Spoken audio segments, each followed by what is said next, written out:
Is Jay coming? No, he sent a message saying that he will not be able to join us. So I actually think we are it. Yep. So Susan, if you and your group want to start us on the journey, that would be dandy. Okay. So I'd like to orient you to the pink tab, which is our function codes 1102 for art 6 through 12. This whole session, which probably should last about 45 minutes, will be on all those function codes for regular instruction for grades 6 through 12. So therefore, I invited Ted to join us, and I invited Peter Bass to also join us. And as we go through here, we will also indicate if there's any additional requests from the staff. And Ken has put together a really nice chart. There's just a couple, but it's something that we want the board to consider. So let's start with the art. And Ken, if you can help us march through this, that would be terrific. Sure. So I'm going to I'll display each function. At the end of each function, I'll bring it back so that we can see all the faces, and then we'll go on to each function like that. Thank you. So I'm going to start with page 5-6 under pink, as Susan had indicated. Okay, can everyone see that? Mm-hmm. And is it big enough? Well, I'm looking at the one that I actually have on print. Okay. So this is page 5-6. This is art for 6 through 12. This first page goes over the number of FTEs with a program description, and the second page is the dollars. So on this page 5-6 shows that we have 6 teachers in the art program, and there are no significant changes to this program for this year. I'll go down to the dollars page, and this shows a slight increase in salaries, which is due to contract. There's a decrease in the employee benefits, which we're going to see in all of these because of we do an allocation of our health insurance expense, and we have a reduction to the health insurance reserve, which we'll go over in more detail at a later time, but baked into this. And so you're going to notice that this is going to be negative in almost every function that we go over. But we shouldn't be excited about that, right? Because we're probably going to, our experience is going to be larger next year. Is that? Yeah, exactly. Next year, because we're taking that reduction to the health insurance reserve, we have to bring that back. And so, yeah, it's nothing to really get too excited about it. It's good for this year, but we'll have to pay for it next year. And then the object codes below employee benefits, the object codes 300 down to 800 for these functions here. These are all coming through the site budget. So this is what Peter and Ted would have put through on their site budgets. So we've got some repair of equipment, some travel for field trips, some supplies, and some equipment. Overall, for art, it shows a $12,185 increase of 1.8%. So I will stop. I have a question, Ken. Yep. Why is there a difference of 3.3% for salary and wages for the classroom teachers in 101? Are they all 3.3%? No, so the amount for this budget year that we're looking at, the 561,479, that's right. the cost for all 6 teachers. They're probably all at different levels, at different steps, and so the 3.3% is an average across those 6 teachers. And otherwise, it's 2.5 when you look at 120. 120, right? 120 is the substitute teacher line, and what we do there is we allocate a pool, a substitute teacher pool, based upon the number of teachers that are in this function, and so yeah, this was the allocation that they got, 13,372. Is this only for the substitutes, or is it also for the teachers? Line 120 is just for substitutes. So then what's 101? 101 is the actual teachers, the 6 teachers that, Right, but is there a percent of increase or decrease there? you want to know what the percentage increase for just 101 was? Mhm. Oh, It's probably right around that 3.3. yeah, it's a little bit less, 3.2 Yeah, is too. what it works out to Yeah. be. It might round a little bit. And Rita, you might recall that I said even on the onset of us looking at the budget, that Right. with steps and the increase per the contract, that it really is about 3.1%. And that was Okay. interestingly the number that we first came in on, you remember? Right. But then we were able to work out some details, especially with the health savings reserve, to bring it down to 1.1. Okay. And when are we going to have a discussion about all these substitutes that are in the budget for each school? I mean, I don't believe the board ever agreed to having so many at each of the schools. So I'd like a future discussion, definitely, about, Based on the Oh. CARES Act, we actually talked to you about that when we got. the- yes, but I meant going Okay. forward for next year. I don't mean for this past year, but for next year. I just don't think they all need to be hired for next year as they were this year. But that's my feeling, and that's why I'd really like a discussion at the committee of the whole sometime in the future. I'm sorry, I was supposed to stop sharing. Were those substitutes building subs? Or are they Mhm. just in preparation for people who may be out?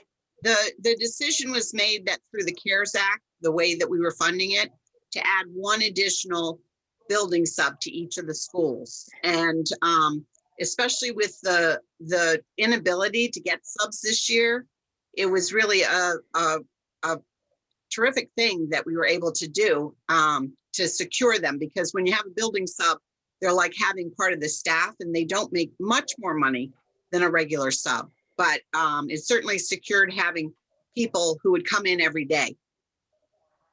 Okay, so So- this right here, these subs, these regular subs, 120, they are considered the building subs. And their number has been increased, but will stay increased for next year. Is that my understanding? So the 120 that we're looking at in this budget, these are for the regular subs that we've had, regular number of subs that we've had over the past few years. Okay, The small increase, because we are proposing a small increase to the sub rate to keep up with the market Yes. and with. We had discussed that too. yes, yes. But- I wanted to clarify, Ken, that's all. And these substitutes aren't necessarily building substitutes. These could be on-call substitutes. These are just to cover for any of the art teachers for this particular function that may or may not be out for whatever reason. So, My sense is that's not Rita's question that I've written down. Her question is how many subs per building and what is the proposed for next year? Do I have that? So it's not Yes. necessarily about the sub account that you're talking about. It just moved you into another conversation in your mind, which is about building subs and Yes. having them. Okay. That there's been a large increase over the past couple of years, and I think it's something the board needs to discuss. All right. It probably will not happen in the budget season, but I'll get it on, okay? In fact, maybe, 1 second, Dean, I got you. Maybe that can go to the finance and facilities where they can first investigate that and bring it back to the board. And to see a timeline of how much they've increased. Okay. All right. Dean? Yeah, this topic has come up before, the question of the little break we're enjoying in the self-funded healthcare plan. I'm going to use the arts, just as it just occurred to me. When you said we'll be making it up next year, are we simply not going to see this fund number again, or are we going to have to cover sort of double the ground actuarially, so that next year it'll be like 2021 never happened kind of thing? Because I'm thinking if we're going to have to if we're okay now, but next year we're going to have to run back and cover all the ground that we haven't covered this year, on, metaphor, then we'll see a larger than normal increase next year. But what's the real scenario look like? Yeah, so we do have to discuss health insurance reserve. I think that we have that on a future meeting topic. Okay. But essentially what we're doing is reducing our health insurance expense so that the health insurance reserve can go to the level that we want it to be. And yeah, it's usually a one-time benefit, or a 1-year benefit. The next year you have to make that up because it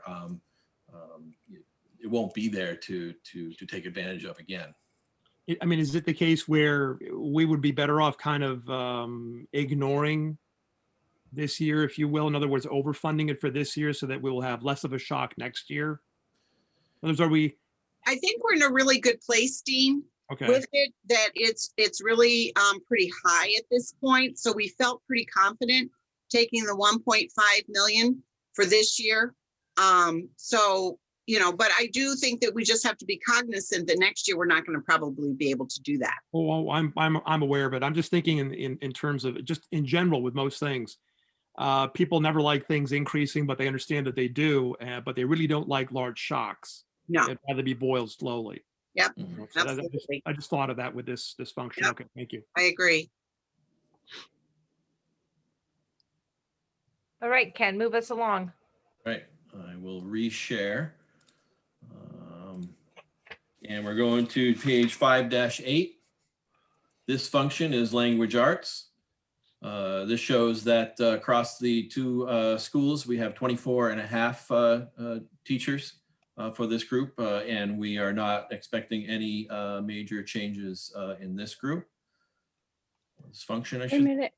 What, I see 13 and a half. 13 and a half. I see You're on the 15. wrong page? 5-8. Oh, we're on 8 now? 8 Yeah. and 9. Yep. 8 and 9, right. Yep. And as you recall, remember when we went from 4 teams to 3 teams per grade level at the middle school? So we have a reduction to 9 teachers in ELA at Groton Middle School, but we still have the 15.5 from the high school. Yep. As far as the dollars are concerned, so the salaries and wages, that one's up 2.5%. A different mix of teachers, so different steps. Once again, the negative number under employee benefits, and then travel down, supplies up by 900, and equipment down by 500. And so it's a $19,775 or 0.8% increase over the prior year budget. I'll stop sharing. Any questions on this?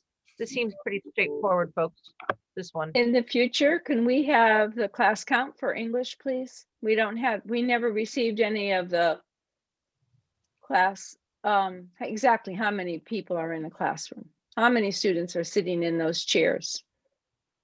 That we have 15 and a half teachers for English. Because I know for a while there, it was based on 20 students in the classroom. And I know that has since changed. But when you look at math and social studies, there's a large discrepancy with the number of teachers in English as there is in terms of not so much at the middle school, but at the high school.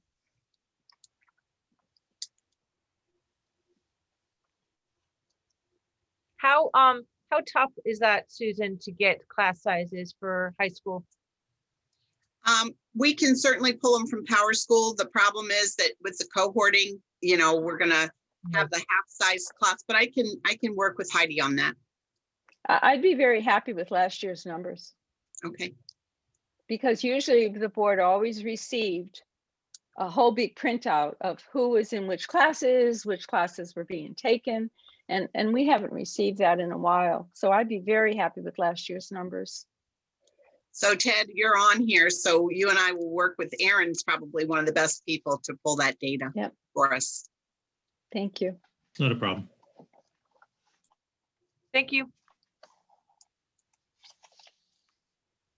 All right. All right, on to page 5-10. This is world languages. This is 13 and a half teachers, 5 at the middle school, 8 and a half at the high school. No changes for this function. As far as the dollars, it's a 2.9% increase for wages, employee benefits, a reduction. Other purchase services down $291. Supplies are up $4,920. Big increase there. And so that's a total increase of $27,912 for this function, 2.2%. Can you talk a little bit about what are the supplies? Sorry, Dean. So the supplies, text and workbooks look like they're increasing. That's the majority of that increase. They've also purchased some software because I think the real push right now in world language is to have kids speaking it. And so they've purchased some software that assists students. You froze, Susan. Oh, no. And it looks like it's pretty even from the high school and the middle school as far as those increases. Dean? had a- Andrea, Dean first and then Andrea. I had a question, and maybe a question more for Susan, but anybody's happy to, I'll take an answer from anybody. She's just World being very languages or stoic. world languages is one of those things where, there's sort of an elastic demand and a supply. Unlike a lot of the other subjects where you can guarantee math is going to be taught somewhere in English, et cetera. How do we determine, how does any school district determine what languages we're going to teach? Is it just based on perceived demand, availability of instructors, a combination? How do we know what languages to offer or try to offer anyway? Is Ted there? Yep. Yeah, no, I think you hit it on the head. I think it's a kind of a combination of both. The first thing is that, what languages do we really have that are an interest to our students? And, a lot of times it's, the Spanish is kind of the default, that most, you'll find most public schools will offer. But oftentimes French, there has been a more demand for sign language recently in different schools. But when you bring these, and Latin obviously is something that's brought in a lot. But when you bring these in, you also need to bring in teachers, and the more exotic the languages, the tougher it can be to get instructors to teach those languages. So yes, it is a combination of both. It's what you can offer based upon the instructors that you have, and the demand. Really comes down anything. It's not just world language. It's any courses. Really comes down to student sign up. You can offer all the courses in the world, but the students need to sign up in order to take them. I hope that answers your question. Yeah, I was just curious. Do you ever see something like, hey, Italian's not offered, where's the Italian class? And you don't know whether that's the 2 people complaining, but they represent 20 people or. Right. And sometimes it's, it's about surveying the kids, but also if you do have a student that may be interested in, and this is not just world language, it's in any course subject, something that we might not offer, that's when the online courses become something that, we could steer them to there. That becomes sometimes an issue when kids transfer into the district and have had languages in another district that maybe we do not offer. And we want to see what we can do in order to help service that particular student. So, it's, but often, like I said, in terms of your general offerings, it's really just a combination of supply and demand. All right, thanks. Welcome, Susan. Pardon me. I Kim, was frozen. Andrea. Kim, I actually have 2 questions now. But I think that Susan would be able to direct it, would be able to answer this because I think it really has to do with curriculum. But I think I saw that in art and in world languages, there's money allocated for field trips. And given what's happening in the world today, where are they going? So it's interesting. A lot of these field trips that we've had, especially the sciences like Project O and NESS, they've actually been able to provide what they call virtual field trips, and they're highly engaging for kids. They don't cost as much. You're not putting everybody on the bus. And I'm not saying that will happen forever. We hope that, you know, when we go back to what we thought was normal or the new normal, maybe there's a combination of ways we can do field trips, you know? So I would say that especially in the middle school through the MSAP grant, we've actually done a lot with our partners. So the Mystic Art Center and even taking kids to the art center. So those are the kinds of things that typically they would do. Well, I know what they would do typically, but I'm just worried about the corona problem. Right. So And- typically, but not this year. They've been doing Okay. more of those online virtual field trips this year. Okay, and the second thing is that, and I didn't think about this until Ted just mentioned it, and that was when a child comes in or a student comes in from, I don't know, anywhere, according to the military compact, we're supposed to be able to give that individual whatever course they're taking, and they don't have in their at Fitch. How do we accommodate that?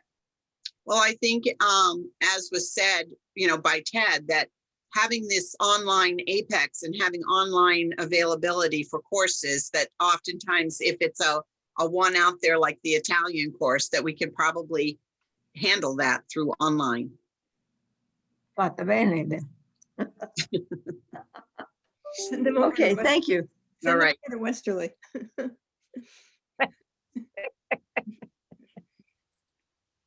Yeah, at one time, when Fitch stopped offering German, the students were able to go to Ledyard High School and take German. My So son I don't know. had an experience like that too, Rita, where he had to go Yeah. to a different high school Hmm. for that. And we do still have children, I believe, taking Mandarin online. Well, at least we did for a long time.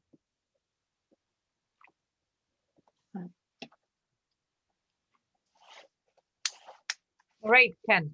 All right. Oh, geez. Okay, we're on to page 5-12. This is function 1106, culinary arts. We have 2 teachers, and we anticipate no changes at this for this function. As far as the dollars, 3.9% increase in salaries and wages, just a different group of teachers. The decrease in employee benefits, there's $260 in there for travel for field trips. And then the supplies and are the same, and equipment is 0 actually. And so it's a $2,163 increase, or 1.3%. And I just want you to know I lost power in No Ink, so I'm Oh, on. no. Oh no. I don't know how Oh. long to stay It's on. dark. I'm in the Yeah. dark. It's But- probably gonna happen again. Do you have any Yeah. candles? I think so, downstairs. So I'm okay.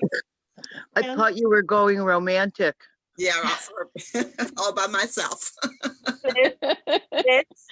I just was wondering, I was looking at this, the supplies and stuff. Now, Falcon Cafe hasn't run, there hasn't been as active a, culinary classes, I would assume, because of COVID. Has there been a savings in their consumer science supplies over this year? Just was wondering, Ken. Well, I can speak to that a little bit, Ken. Do you mind? Oh, please do. So in talking about this year's budget, the savings has really been in the actual food. Yeah. We haven't been able to, now there has been, it's not a complete savings. We still have students that are coming into the building, and we are still having them cook. It's just been, it's a little bit less. We have used some of that, to try to replace some of the equipment that we have. And I think that's one of the things that we've seen in next year's budget, where we didn't need to budget for some of the replacement of, the spatulas and the cooking equipment and things of that nature. So I think we've tried to, working with Ken and Shelley as the department head, trying to, look at using those funds to replace some of that equipment. Okay, thank you. Just Ken? trying to find savings. Yeah, Ken, did you just go right across and give every little function code some substitute teachers? Is that what you did? Yeah, so the way the substitute teachers are allocated is we have a pool, what the substitute teachers cost. And then based upon the number of teachers in each function, assuming, they're all going to be out, it's an assumption, of course, that they're all going to be out for a similar period of time. And so, yeah, that's how the substitutes are allocated here. In total. Is that a change? I don't ever remember it like that before. Split up. I think we asked for that last year because we wanted to know, we wanted to have a sense about what the sub account looked for each of the departments, but maybe I'm wrong on that. Susan, are you without power? I just got it back. Wow, that was quick. Oh. So it's the same way. Oops, sorry. It's the same way I allocated the substitute teachers for last year. Mm-hmm. When we do have a substitute that replacing, for this instance, a culinary arts teacher, we're able to identify it and charge it to this function. So the application was just a way to mimic that that type of thing. Any other questions on this? If not, we're going to move on. All right, so on to 5-14. Oh, it's not showing. 5-14. And that is technology education. So there is a change here. We had 5 teachers in the budget last year and 3 at Fitch High School. We actually were able to pay for one of these teachers out of the MSAP grant for this year, and we're proposing to do that again next year. And then half of the Project Lead the Way teacher was transferred to the middle school, and we're also paying for that out of the MSAP grant for this year and proposing for next year.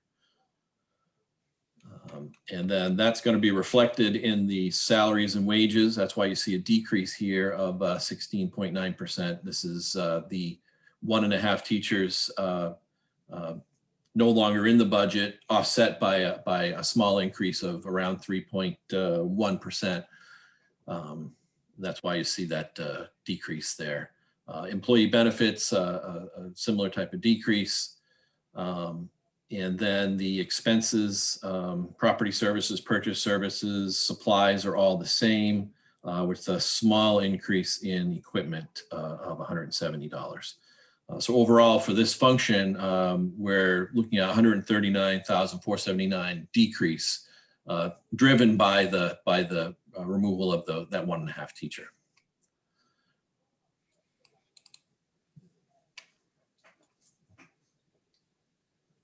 Liz? Ken, just one quick question.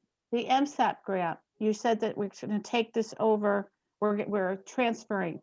How long is that MSAP grant with us? I mean, is this something we have to be able to then reallocate into our budget, like in the very near future? Yes, yeah, FY22 is the last year of the MSAP grant. Oh. This budget year that we're looking at right now. Okay, so we're going to have to absorb that eventually again. Thank you. So I have a question about this for Susan and Ken.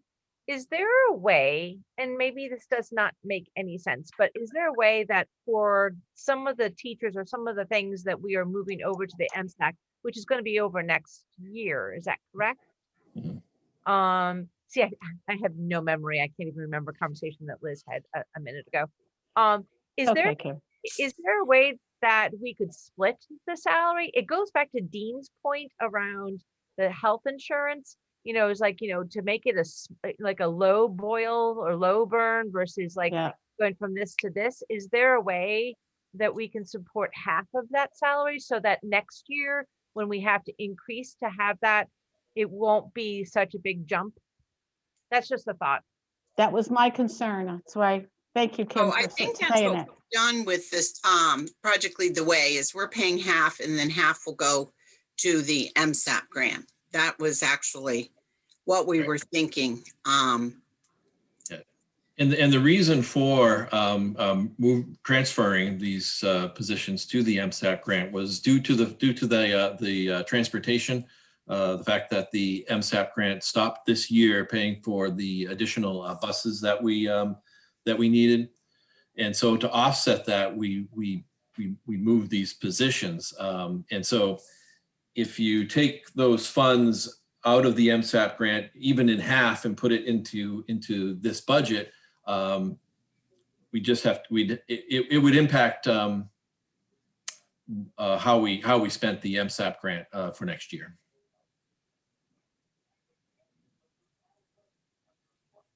I would say also, I'm sorry, Yeah. Rita.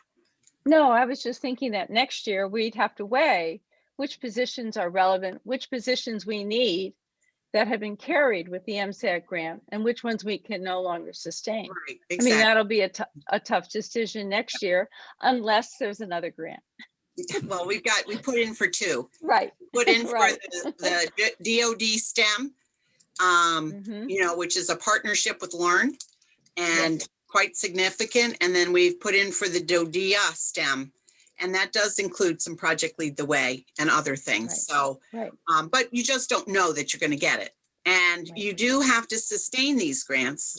And some of the things that you've said are just the way we do it. Like we take on more responsibility come towards the end of the grant. And then it becomes ours if it's a priority. The Right. other thing I want to mention too, and we can get to that in transportation, but I've talked to Kim about having another transportation study done, especially related to the software provider, to make sure that we're getting all the efficiencies we can out of this, especially as we go to a 5 magnet school elementary. I really want to make sure that, I really don't want to add more buses to our list. So, so that's something we will be doing this year.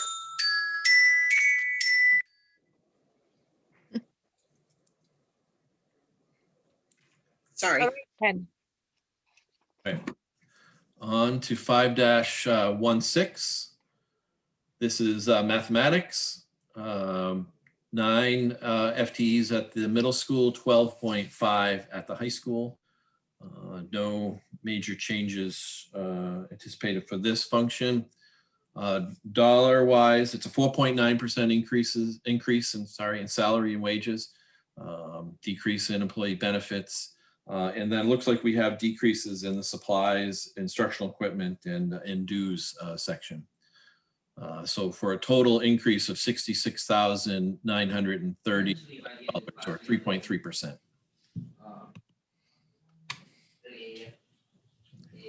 Kim, I have my same question. Everyone at Fitch has to take math. Everyone has to take English. So why are there 15.5 teachers in English and 12.5 in math? I still think that goes back to this archaic thing we had when we had we had fewer students in the English classes than we had in all the other classes.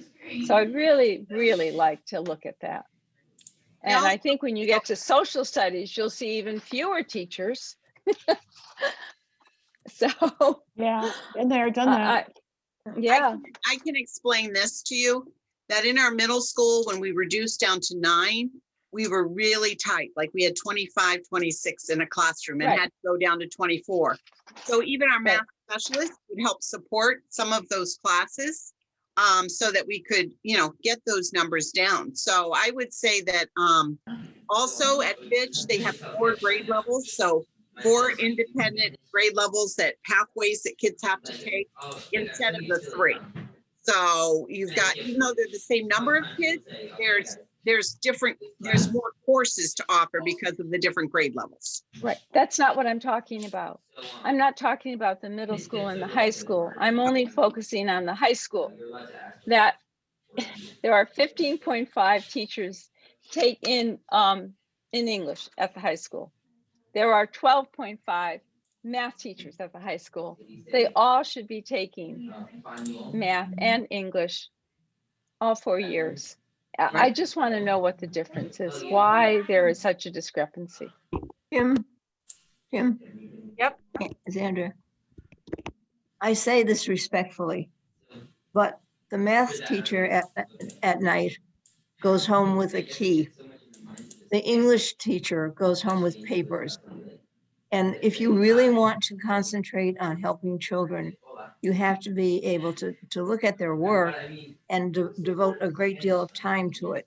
And I think that's the reason, one of the reasons, Rita, that there are more English teachers than there are math. But then again, when we get to social studies, there'll be even fewer social studies teachers who I hope are reading all the essays and all the papers. So there's something not quite right. And it's been like that for a while. We really need to look at this. I understand about the math. And whoever has on there, somebody Yeah, needs I to was gonna say, silence. whoever is, Mark, can you just mute us all? Kim, could I just No, speak to Rita's question here Yeah, for a sec? Because I think it's, Rita, I think right at the beginning of the meeting, in asking for the course numbers, I think that's going to be really telling. One of the things for math and English, you're absolutely right that they both have 4 credits for graduation requirements. In the past, when math was just 3 graduation requirements for most schools, again, I don't know what it was for Groton back then, but you'd have a few less math teachers because you had a few less classes that the kids needed to take. What I found in looking at the section numbers, it really comes down to the types of classes that we are offering in both math and English. In mathematics, most of your courses are just the regular 1-year courses, your algebras, your geometries, and so on. We don't really have a lot of math electives. One of the things that we've done in English, which quite frankly, I've been very impressed with, because I've been in only schools that have really just offered the basic English classes. We offer a lot of elective courses in English, and that's great. That's a really awesome thing that we do. But it does oftentimes require a few more teachers because those electives, you're going to have less sections of them. So that can bump up your number of teachers a little bit. And so I think that's one of the things that's looking at it. But the fact of the matter is we're really not going to have an answer to that until we look at those numbers and say, okay, this is exactly what's causing it. But I can tell you that the elective piece is part of it. And I'd like to also make sure that Amy's part of the discussion as well, as we're going through this and so on. But definitely that's definitely part of it. So, but once we get the numbers, we'll really be able to nail down exactly what we're looking at for the teachers in each of those areas. Right. I really appreciate that. Thank you. You bet. Ted, thank you for the clarification. I appreciate that. Hearing nothing more, we're going to move on. All right, we're on to page 5-18. This is music. 5 teachers at middle school, 2 at the high school. No changes to this group. Increase of 2.7 for salary and wages, a decrease in employee benefits. There's a slight decrease in other purchase services, an increase in supplies, and a decrease in equipment. Overall, $6,445 increase, or a 0.9%. Kim, Yes, Adrian. I heard, correct me if I'm wrong, I heard 5 music teachers at the middle level and 2 at the high school. Help me understand that. So it's the same thing that Ted was talking about, where in the middle school, kids in 6th, 7th, and 8th are able to take a general music in addition to a band, an orchestra, and a chorus, where at the high school, we really basically have the band, orchestra, and chorus only. So it's actually woven in to their schedule so that, and they also have some other things, especially in this magnet, STEAM middle school, where they can take African drumming and guitar and other courses as well. So it's the number of electives that is supporting that number of teachers and the number of choices kids can take in the music. Thank you. And again, I have the question Andrea had about field trips. Yeah, I'm not sure where they're going for music, but we could find out. I don't know if Peter Bass is up here. I don't know, if I am. I can tell you they go to the Coast Guard. It's I mean, right now. Yeah. We meant right this now. last Right year. now, we're doing our best to have in-school field trips, if you will. So we'll pay folks to present virtually. But for this year, it won't be as much as a typical year. Just but won't. this budget is for the next year. Yeah, I was gonna say, guys, Let us for be next back year. full by then. Okay. Well, I was just hoped to see a savings from last year.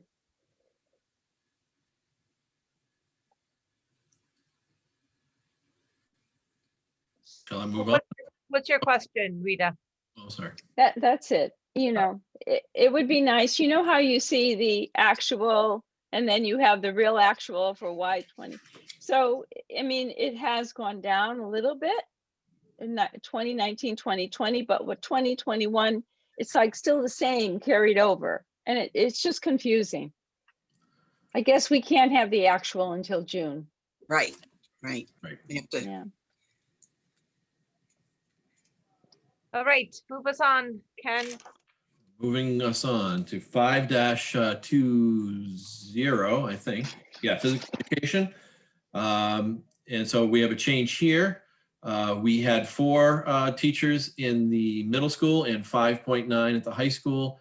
We have an increase of 1, and I believe we had to increase 1 for the scheduling purposes. And that will be reflected in the salaries. You'll see bigger than the 3% that we've looked at before. This is a 6.7% increase.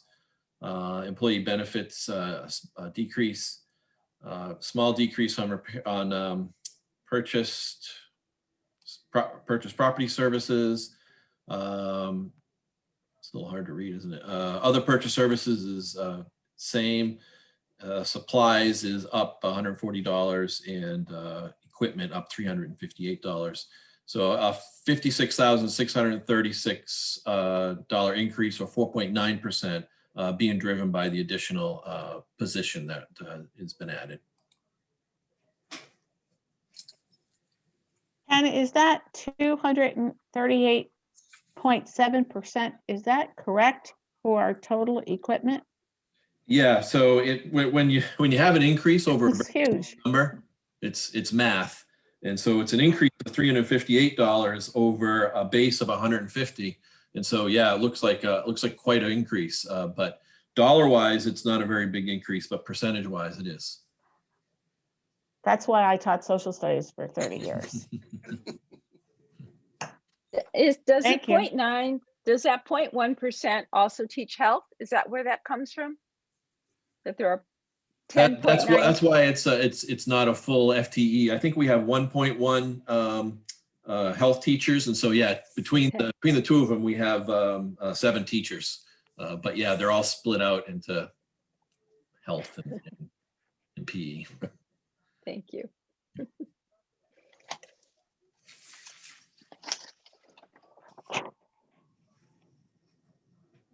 Marching on to science. We're marching on to science. That's page 5-22. And this is, there's a decrease here. We had 9 teachers at the middle school last year's budget. This year we have 8. And once again, this is the MSAP grant. So a total of 2.5 teachers. 1.5 was from tech ed and 1 here that were transferred to the MSAP grant. There are 12 teachers at the high school. And if you notice, we tried to look at every narrative when we went through these to really make sure they're saying what they need to say. And then under the changes for 2021, 2022, we wanted to make sure that we added those changes in here. So you'll notice that too in each of the boxes. And you had said, how do you keep track of all of that? So that's one of the ways we're keeping track. In the year of really science, we had a big drop. Is that because of the drop in teachers? Yeah. Oh, yeah. So in the dollars, you mean? Yes. Yes. That Yeah. So percentage. you'll notice under teachers, it's a decrease of 37,351 for classroom teachers, and that's a direct result of a reduction of 1 teacher offset by contractual increases. Okay. As well as a decrease in employee benefits that we've been seeing throughout. There are some increases in purchase services and in supplies as well as in equipment. But overall for this group, it's a $90,349 decrease, or 3.9% decrease. I did want to get a little honor to science for 2020-21. Liz? Ken, and maybe this is more for the principals, Peter and Ed, Ted, do they really use workbooks? No. I mean, do these kids really have workbooks that we're spending a couple of $1,000s on workbooks in math and in science and stuff? I mean, Answer is yes. really? Okay. You have some consumables. You know, we've gotten kind of away from the old fashioned textbook and we're doing more digitally. And so Yep. sometimes there's workbooks, journals, other things for kids to actually do writing in.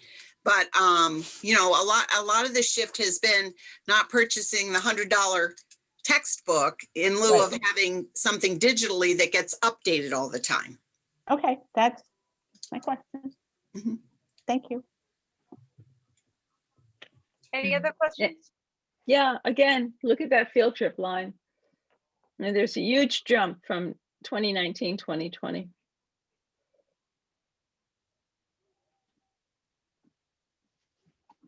Is that where we put Project O, or Project O is another section? Project O is in here. It's line 321, instructional services. That's the 58,498. Yep. That's every year.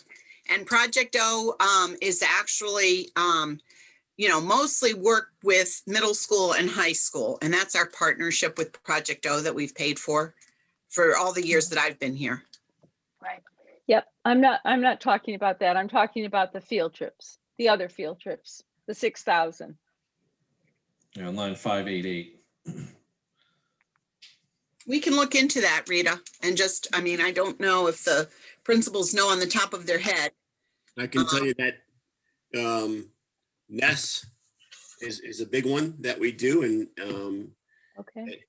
it's something that has been at least partially grant funded previous to this, but that's starting to sunset now, and it's one of those that the grant pays some and we can offset. It's a pricey one.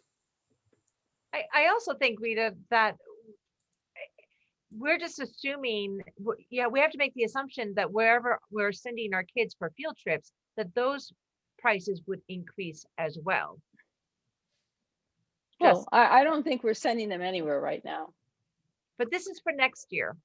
Yeah, I know, but And it's just carried over from last year. And it's just like, to me, it's like an easy thing for someone to say, listen, did these kids really go someplace? Are you padding the budget and just moving $6,000 over?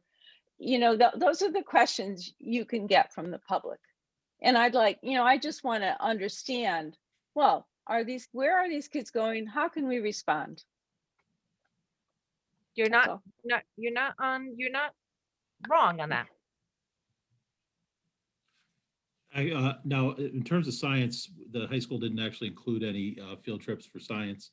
But Rita, I can tell you that as we're going through the budget, we're asking all of our departments to start out with zero and they certainly look at their spending from the years before, but for things like field trips or textbooks or anything like that, I'm questioning each of our department heads and my conversations with Peter, he is as well in terms of, okay, what is this actually going to be? Right. And we talked about Project O. Science wasn't looking at any real field trip money this year.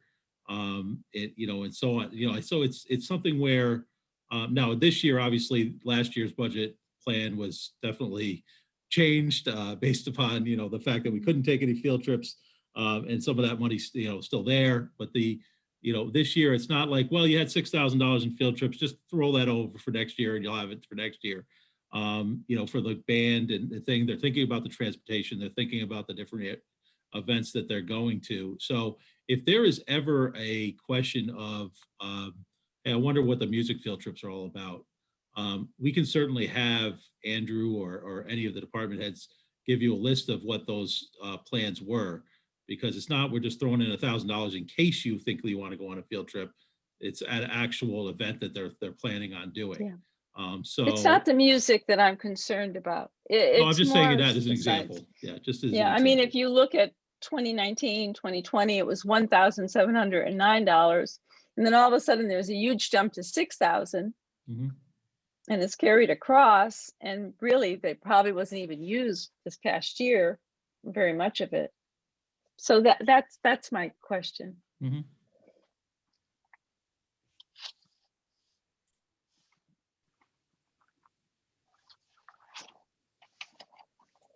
Well, we'll see that savings, right? At the end of the year when the actuals come in.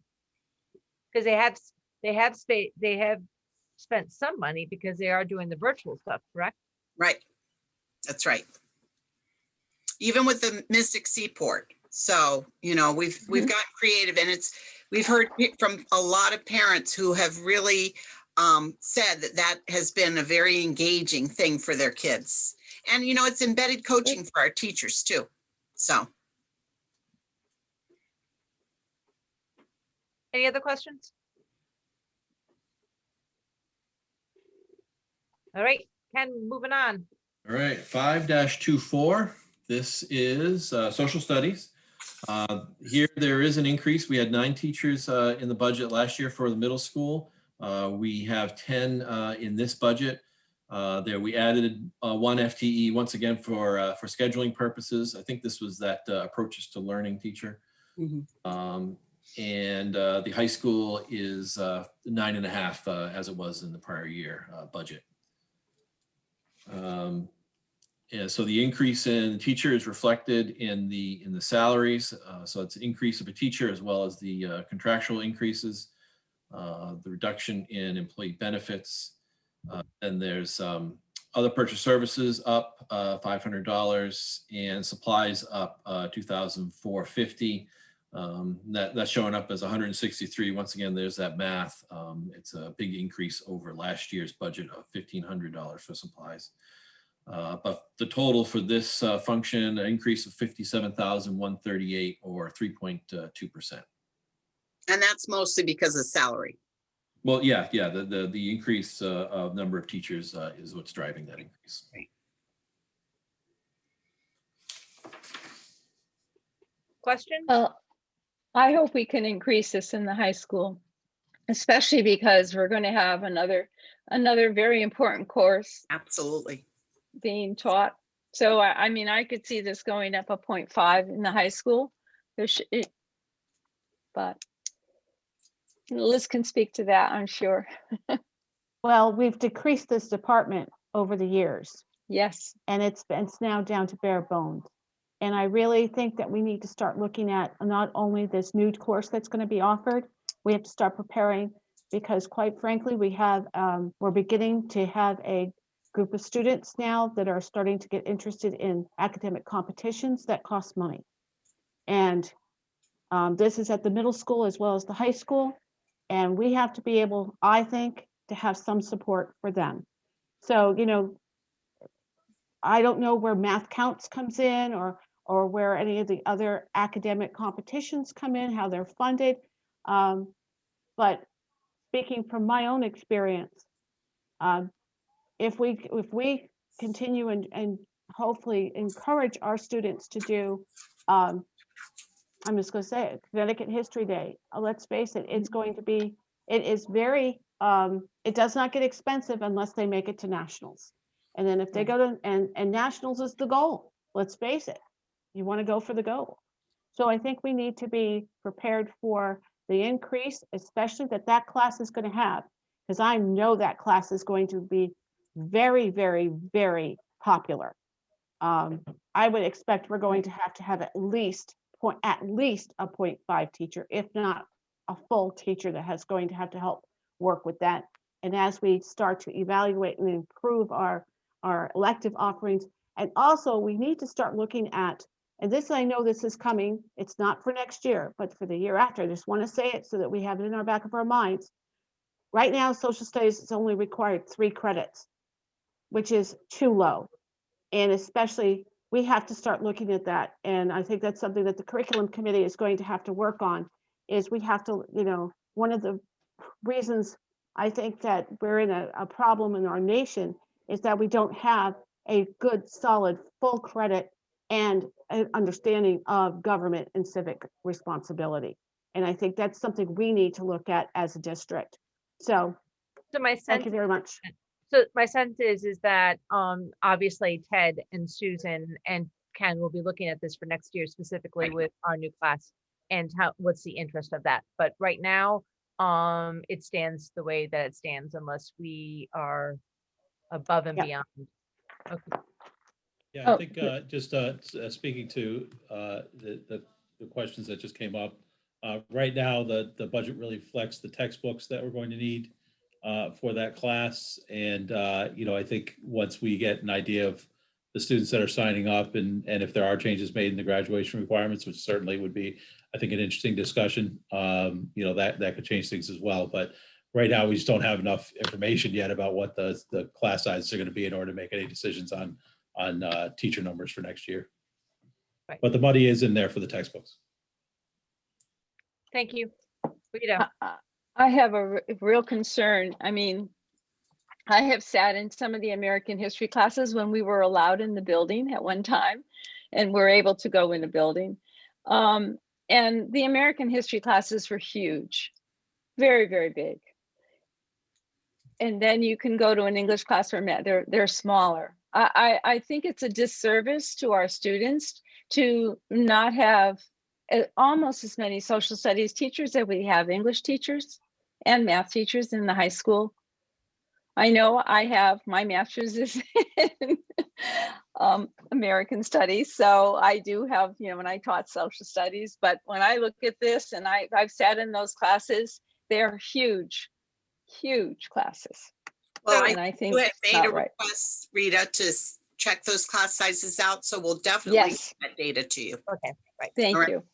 And I just want to do a time check because we do have other guests coming on to do special education. So I was going to ask Ken, where are we? How much more of the regular instruction do we have so that I see Carrie Carter's here to talk about adult ed. And I know that Denise and Nadine will be hopping back on here soon too.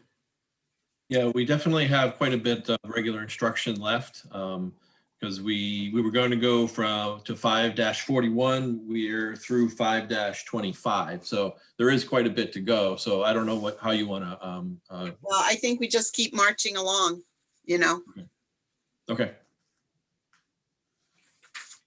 So we're now on the, are we on 26 and 27, 526? Correct. 27, okay. That's correct. And this is the middle years program. This is grade 6 through 10. There's no teachers per se that are allocated to this function. You will notice that there is some cost in here under salaries, and this was costs that over and above what the MSAP grant paid for our coordinators.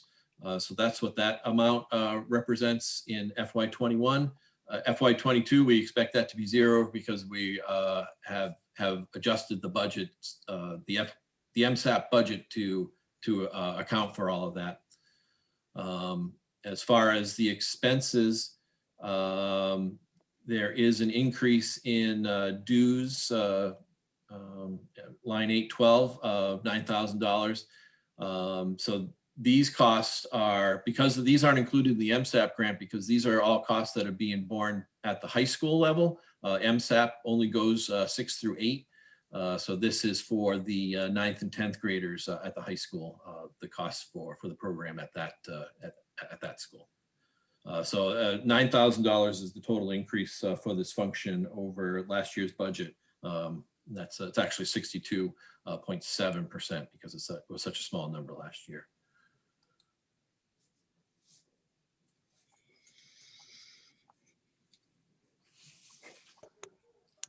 Question? I still don't know what will happen when the MSAC grant runs out. How are we going to absorb all these costs? It's just something to think about. So I would love to actually hear, and probably not at this time, but maybe that would be a very good conversation for Susan and Ted and Peter to kind of get together and talk to us about with the MSAC grant leaving and we have the middle years, how do we, because I mean, we're committed as a community for this. So for us to then like cut it doesn't make any sense. So how do we then build our budget so that it supports that and it's not a huge drain for us? Yeah, and we can talk about a sustainability plan, very similar to what we did when the literacy grant was done after training all those teachers, but we'd love to come back and talk about that at the COW. I think we need to, because if anything, I say this, oh, I'm sorry, I'm eating my food. Oh, my mom would be so angry at me. I'll come back to it. Okay. We need to know what the company line is. We need to know sort of like how, if someone comes up to me and says, how are we funding this middle years program? Because we've heard the grant is done. Mm-hmm. I should be able to have that pretty fluid off of my tongue, and same with my 8 other colleagues. That's right. Let's do it. Okay. I'm making that note. And Joan, if you could also make that note too, so that Susan and I know that we need to put that on the committee of the whole. All right, go on. 5-28 is the health education. There's the one, and I think that one is made up of a bunch of pieces of teacher, or at least the 1.1 at the high school is, I know that. So same number of teachers as yet last year's. As far as the dollars, a slight increase in salaries, and an increase in supplies of $460. Overall, a decrease of 3,246 or 1.4% for this function. That's a big drop. Yeah. At a time when we should be paying attention, especially to health. The drop here is being driven by the health insurance reserve, or the health insurance expense, I should say, reduction that's due to the health insurance reserve. And that's the only real big drop? Yeah. Yeah. So Okay. Rosemary, your concerns are my concerns. And I would say that certainly through the curriculum development process, we look at mental health as a part of health. We haven't reduced any teachers or reduced any lessons. As a matter of fact, we're actually making sure and ensuring that we take care of social emotional learning and mental health needs. So that is not affected by any decreases in that budget.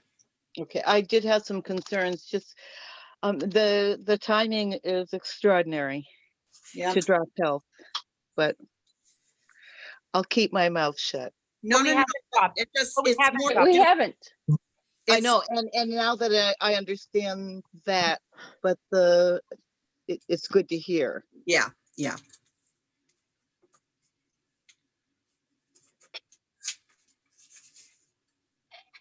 5:30 and 5:31, I see. 5:30, 5:31, correct. This Yep. is, so this is magnet school support. We put this in a couple of years ago because we only had the two magnet school, magnet elementary schools.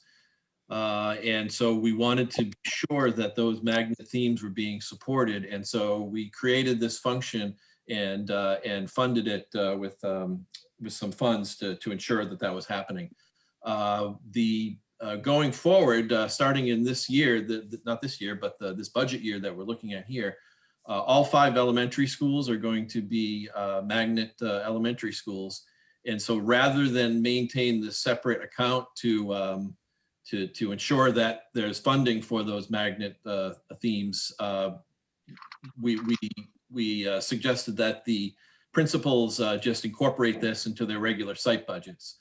The plan is to discontinue. That's why you'll notice that there's zeros under FY22 because the site budgets were just increased to account for this.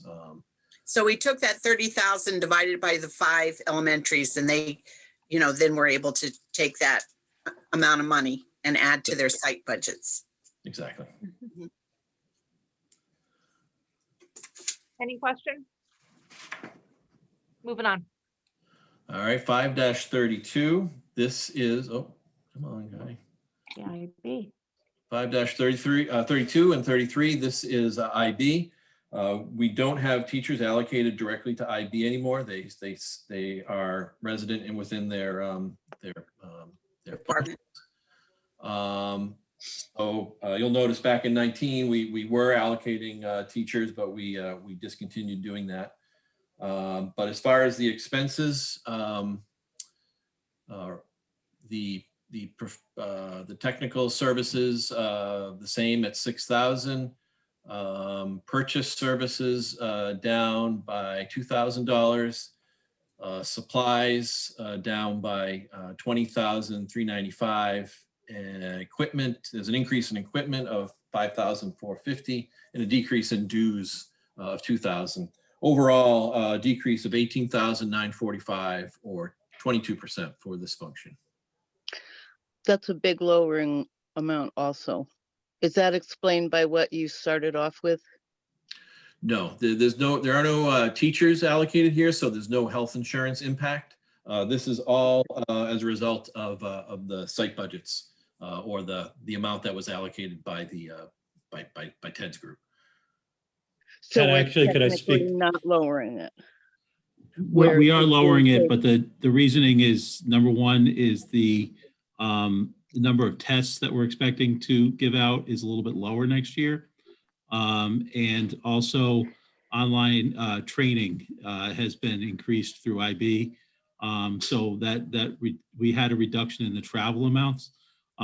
We didn't reduce it too much because we don't want to be, we're hoping that they're going to continue to offer a lot of this online. We won't have to pay as much for travel, but we didn't want to kind of bet the farm on it, so to speak.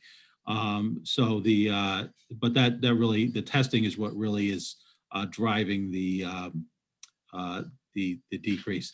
In addition, because we're also going to be paying NYP and IB, the dues are lower a little bit. Just curious. Kim, when we do get all the class size information for the high school, can we also see which teachers are teaching the IB classes and if they're also teaching other classes? Because this was always in our budget up to past 2 years. And now it's like, well, we have no budget for IB and we really do have teachers and some of them just only teach IB. So it'd be nice to have an accurate account of what's going on. Is that true that we have teachers only teaching IB or do they teach other courses? We'll find out. Yeah, I'd have to get I don't have every teacher's schedule in my head like Erin McGuire does, but I will. I'm pretty sure that most of our teachers teach a kind of a variety of different courses. So I don't think there's any teachers that just teach IB. But if I'm not thinking of somebody, I apologize. But I'll take a look. Thank you, Ed. Thank you. Ted. Ted. Yeah, I got it.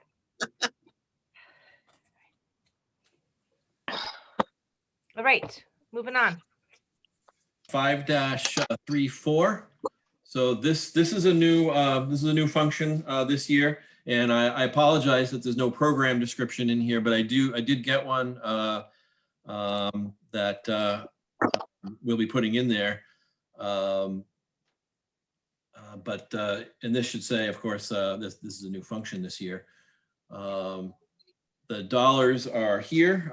Instructional improvement services for 2,500. Travel for workshops, 13,500. Supplies 4,625, and dues of 11,054. So a total of 31,679, which there's nothing to compare it against. So there's no percentage increase to give. So under International Baccalaureate, we are a candidate for careers program, and that ties in really well with our careers pathways, as you know, so that we're offering more and more pathways. So we've always had the health and nursing. We now have the project Lead the Way and have expanded that. We have the culinary arts, and of course the manufacturing and the manufacturing pipeline. So that does tie in nicely. We really want to look at our career pathways from middle school to high school, and both of those new grants that we have applied for does just that. So we're excited about that. Any other questions? If not, I want to understand about the FTEs. I mean, if we're having somebody or one or two people go to travel for $13,500, I'd like to know who that is. I mean, is it one person? Is it two people? It just is so vague. So maybe that can happen in the future. So yeah, Rita, it's something where, we're going to have to look at what the availability is and what career pathways we're going to be offering. So for example, we might be sending our nursing teacher and oftentimes they require these head of school trainings or the coordinator trainings. So it's a lot of times it's really up to what we have available for people to go. So for next year, again, unfortunately, we just don't know what the trainings are going to look like this year. For example, I'll give you a perfect example. This year, I needed to do the IB head of school training that was required. Normally, they'd be sending me to wherever to go do that, but I was able to do it online. And, obviously that was a savings for us because we were able to do it online. It's a little hard to give you that information yet, but we know that we're going to have some trainings that are available. So we're trying to estimate based upon the training cost and the general travel costs that we generally accrue for those. So there are no full-time FTEs? No, because these teachers all teach in other areas as well. Okay, thank you.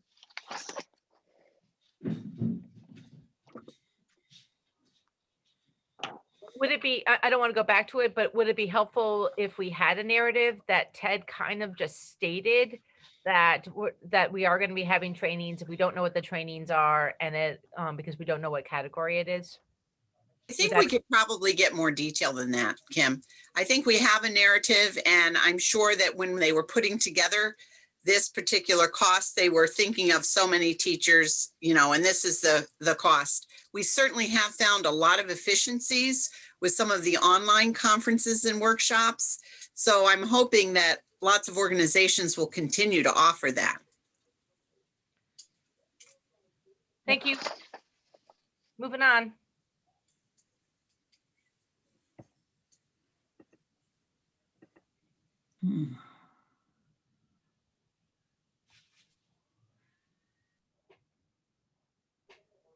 Okay, I'm muted, sorry.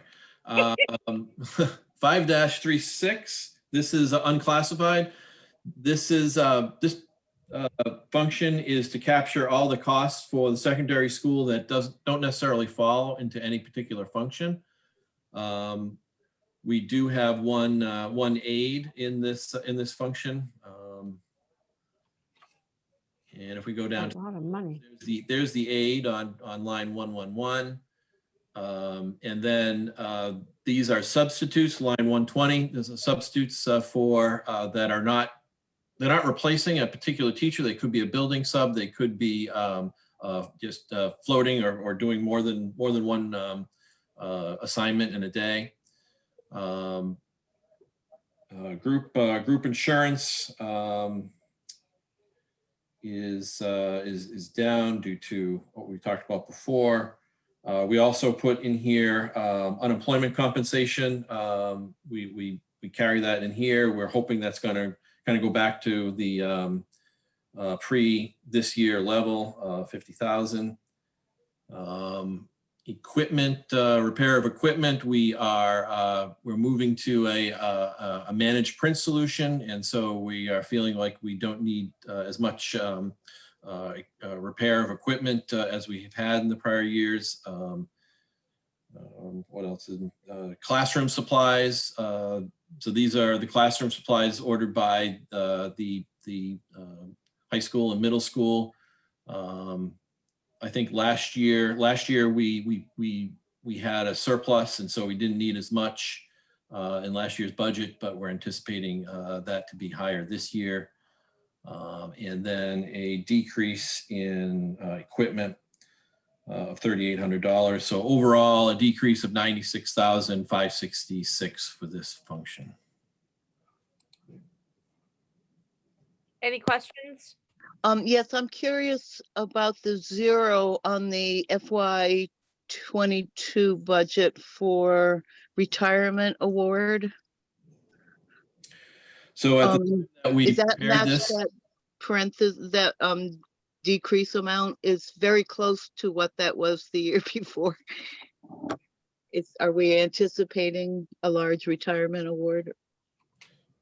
So for FY22, at the time we put this together, we didn't have the final retirement number, which I believe we're going to talk about in a future meeting. Okay.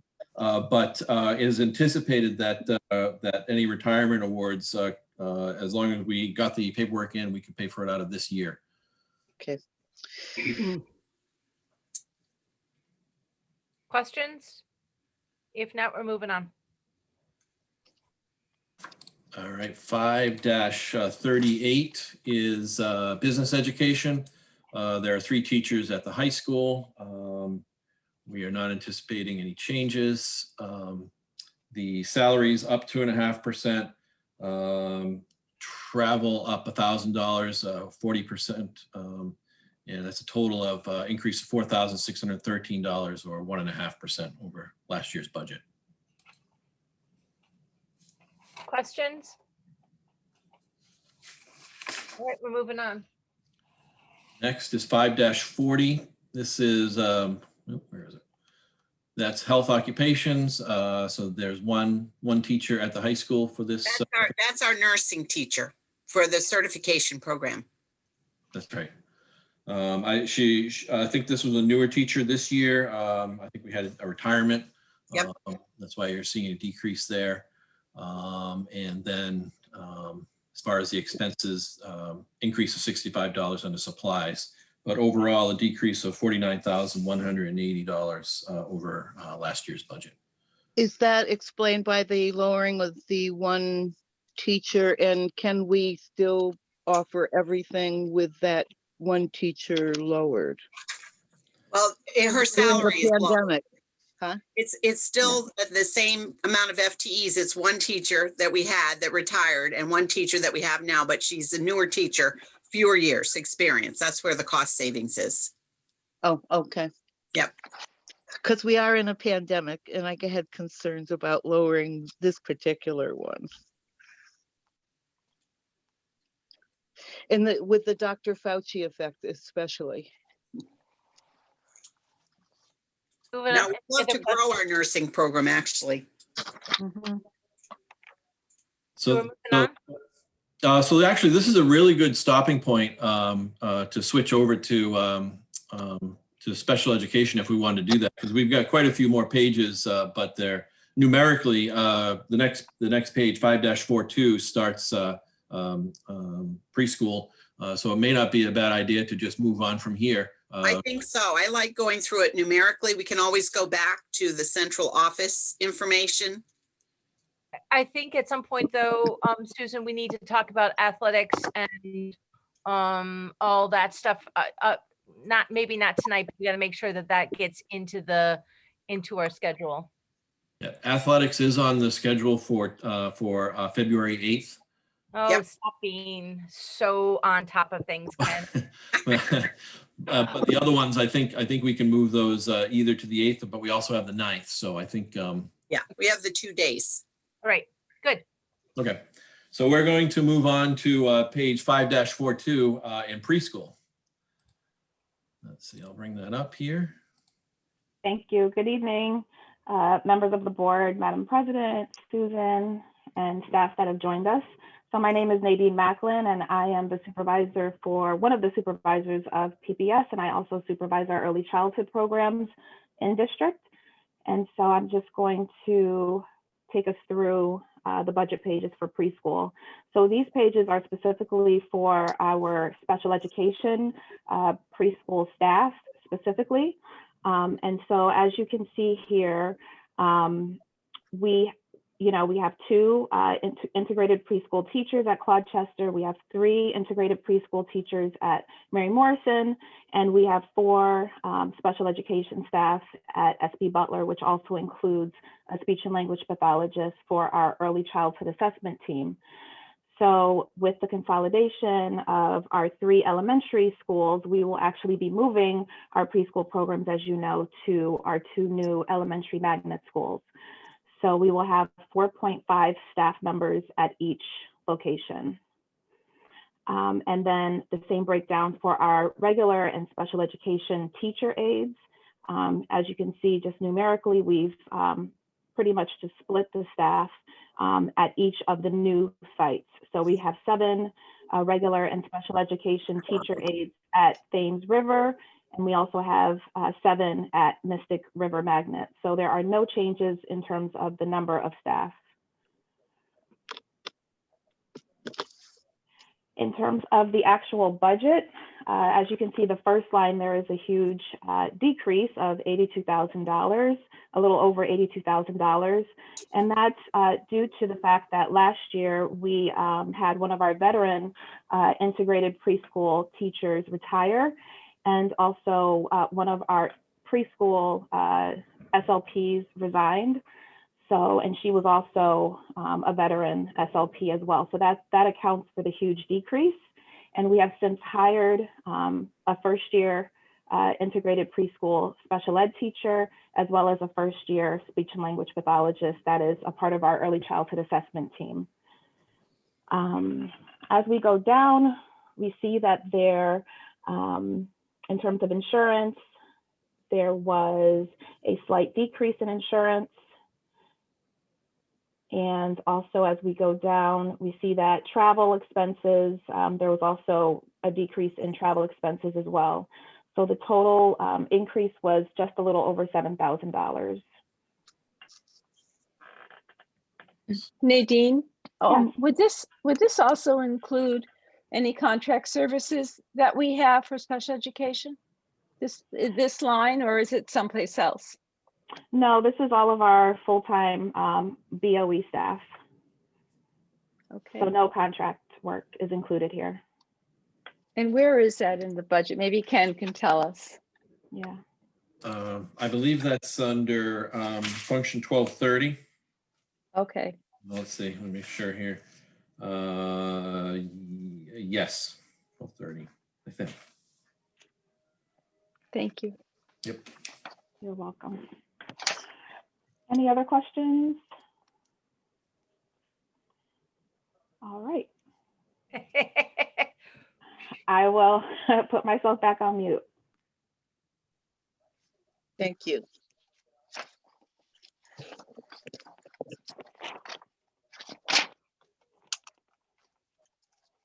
So who's doing summer school? I'll do that page. Go ahead, Denise. I saw Allison Lubes on here too, and she's been directing it, so that's cool. Yeah. Good evening, everyone. I'm Denise Doolittle, Director Pupil Services. The next page that you're looking at, 5-44, is a placeholder for our extended school year program, which is a summer program for students with significant disabilities to help them maintain their skills. We don't necessarily have any staffing on this page. If you look at the next page, you'll see that we budget approximately $20,000 to offset the rest of the costs of the program, which are paid for out of the IDEA grant. This program serves about 110 students. You can see that we last year spent more than we had budgeted because we were running parallel programs due to COVID-19. We wanted to be able to provide programming for students in person, but we had a large number of students who opted to work remotely. So we had parallel programs last summer. We're hoping that that will not be the case this summer. What's your plan if we do? We're hoping that we'll have less students that will be remote. Last summer we had, it was actually the opposite. We had a very small number in school because it was the first time students had been in school since March. And we had a large number of remote students. So we're hoping that this summer it's the opposite.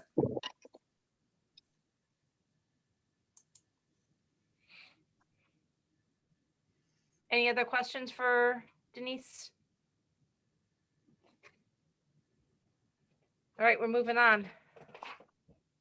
All right, 5-46 is other special instruction. This is, I think it's mainly services for English language learners, sorry. And we do have an additional FTE included in here, but there was a reduction of one FTE tutor as an offsetting.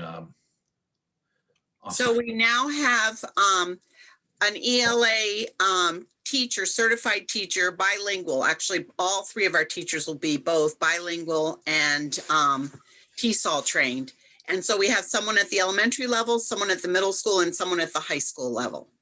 Excellent. That is excellent. Thank you. And as far as the dollars, you can see under salaries and wages increase mainly due to the increase in FTE at the of a teacher.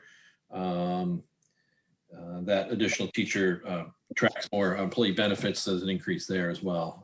And then there's no expenses budgeted for this. So it's an increase of 107,434.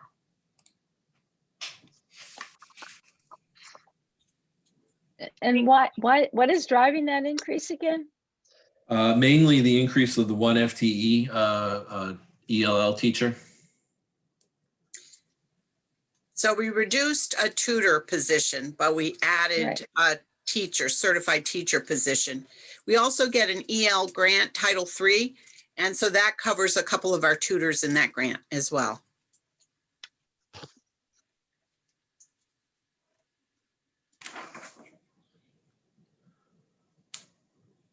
Questions, comments?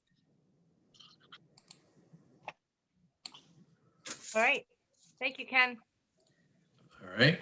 5-48 is special education.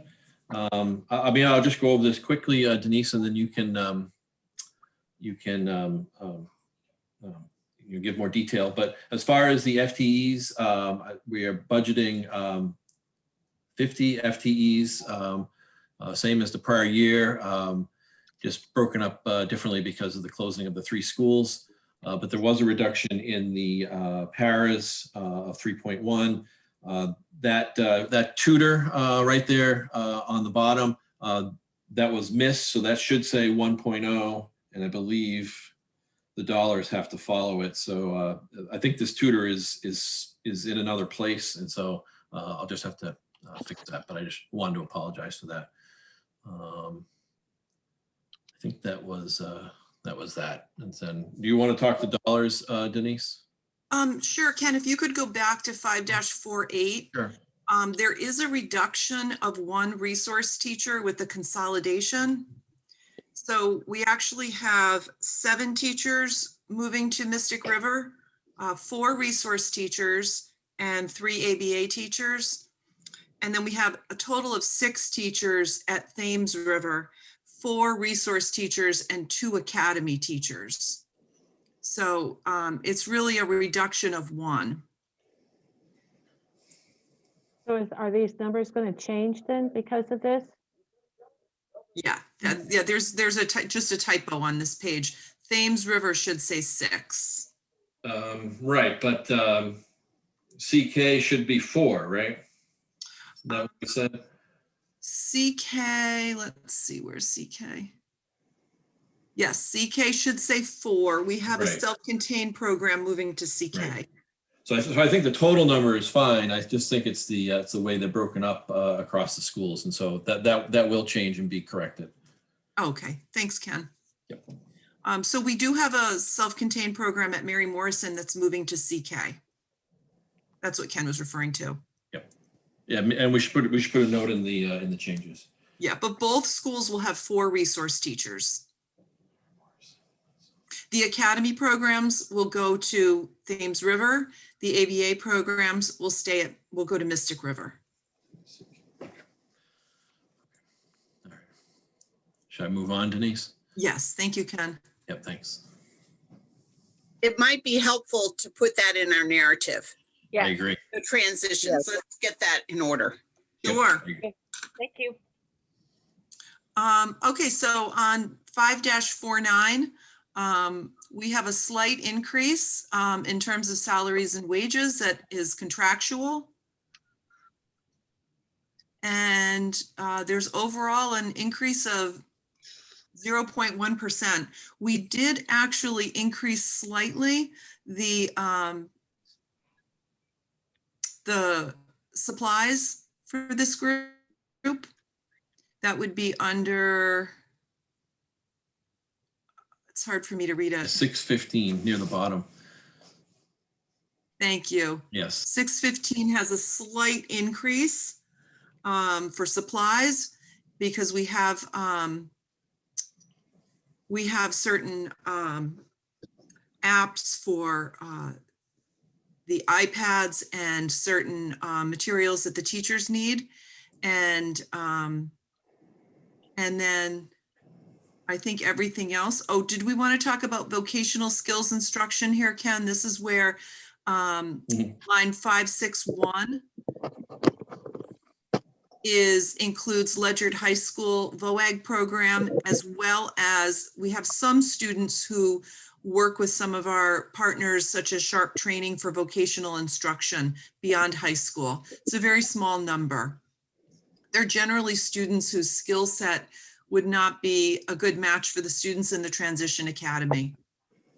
And they attend Sharp Training for employment skills 2 to 3 days per week in the community with a small group and a job coach.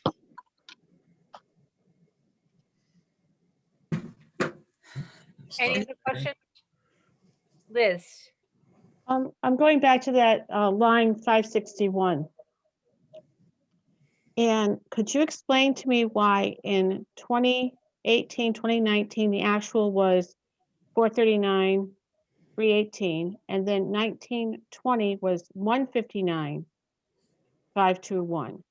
Yeah, That seems like a significant change. And then we budgeted for this year, again, 461, 250. Can you explain that? I don't understand that. Yeah, I can explain that. So in 1920, there's a reclass that's just it's not reflected in here, and I apologize. This number needs to be adjusted, and so this will be corrected in the final. But this number, when I reviewed this with Denise, we discovered that as well. So that number is closer to the 439 number than the 159. So I apologize. Okay. Thank you, Ken. And could you tell us what instructional improvement services on line 322? Yeah, I may want to answer that one, Denise, because we put that in there. So previously, when some of the PD training that some of Denise's group go to, we had previously been budgeting that under, I think it was teaching and learning.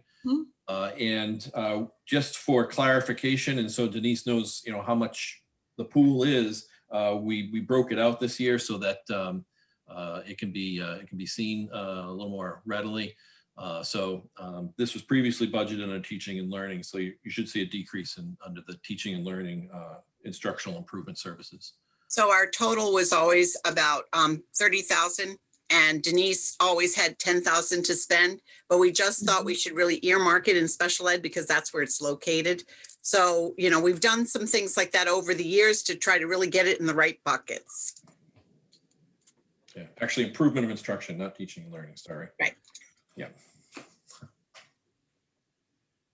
Good question, Rita. Oh. Anything else?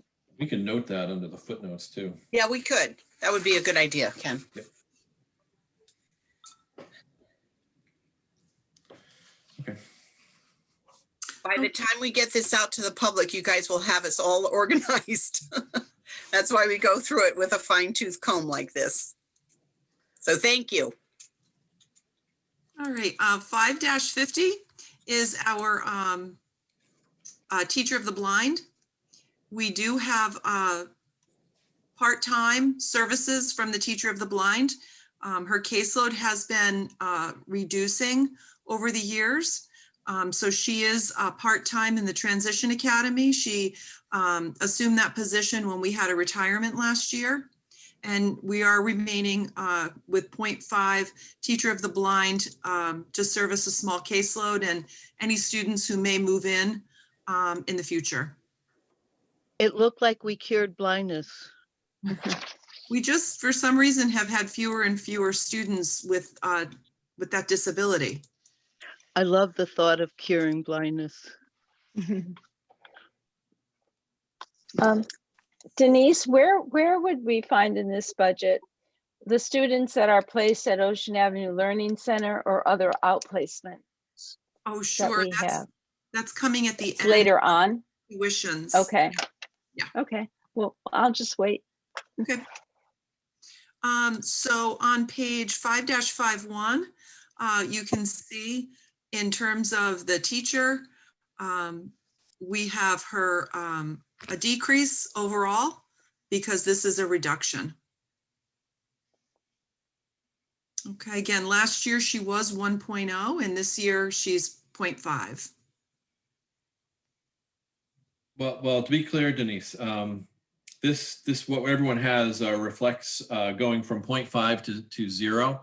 But in our discussions that we had last week, I think we decided we were going to leave was it 0.2 or? Oh, that's right. We're going to do 1 day a week. That's true. Okay. Yeah. Thank you, to Ken. maintain the program. And so this will be adjusted, but the dollars from this will come out of the special education budget. Thank you. So instead of eliminating it altogether, we're going to keep 1 day per week. That's right. For the small caseload. Good. And where is this caseload? The caseload is primarily, there's one out of district student and there's several in-district students that receive consult only. But due to the fact that we have a highly mobile population, we want to be sure that we maintain at least 1 day per week because our enrollment is uncertain and we don't know, what type of needs might move into the district in terms of students. So this teacher, is she sort of on call or is she teaching other special education classes and also can do this if needed? No, she's working in the Transition Academy. Okay, thank you. She assumed the retirement last year.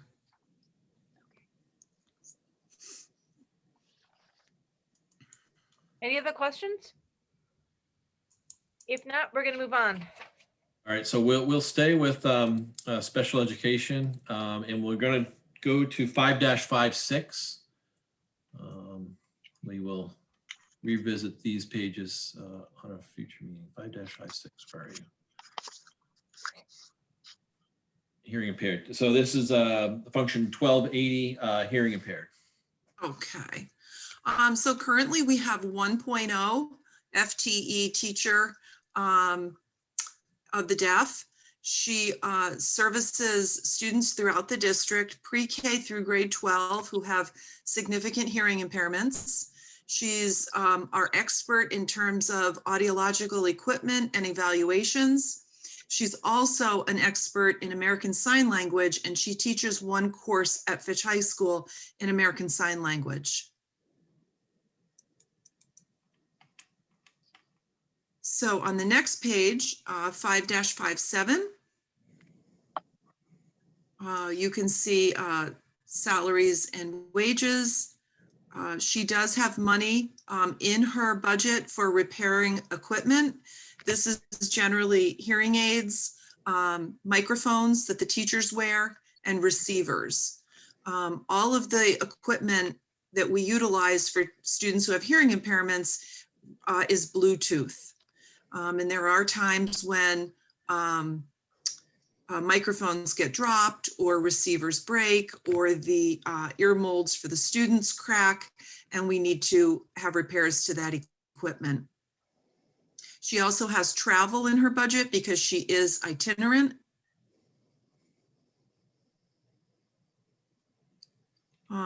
So there is actually a reduction in this budget by 0.3%.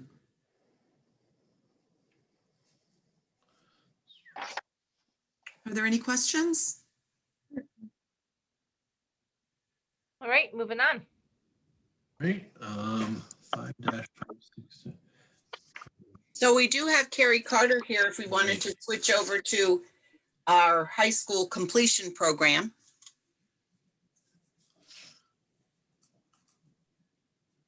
Good evening, everyone.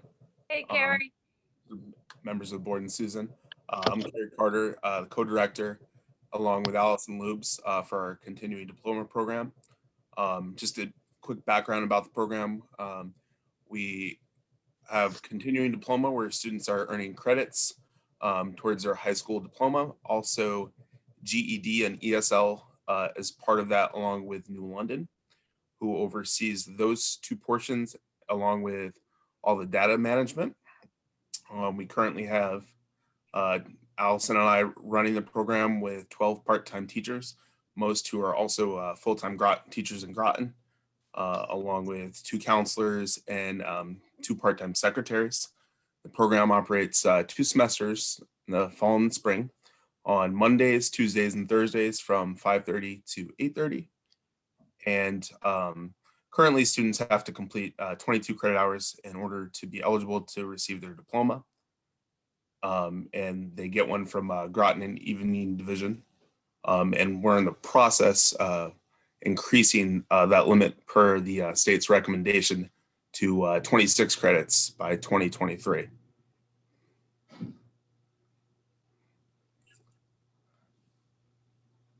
In terms of the functions, Allison and I are the co-directors.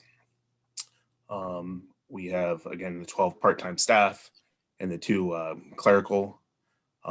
As far as an increase at the bottom, slight increase, 3.9% due to supplies. We recently moved from the West Side location to the high school, which is fabulous, by the way. No, good.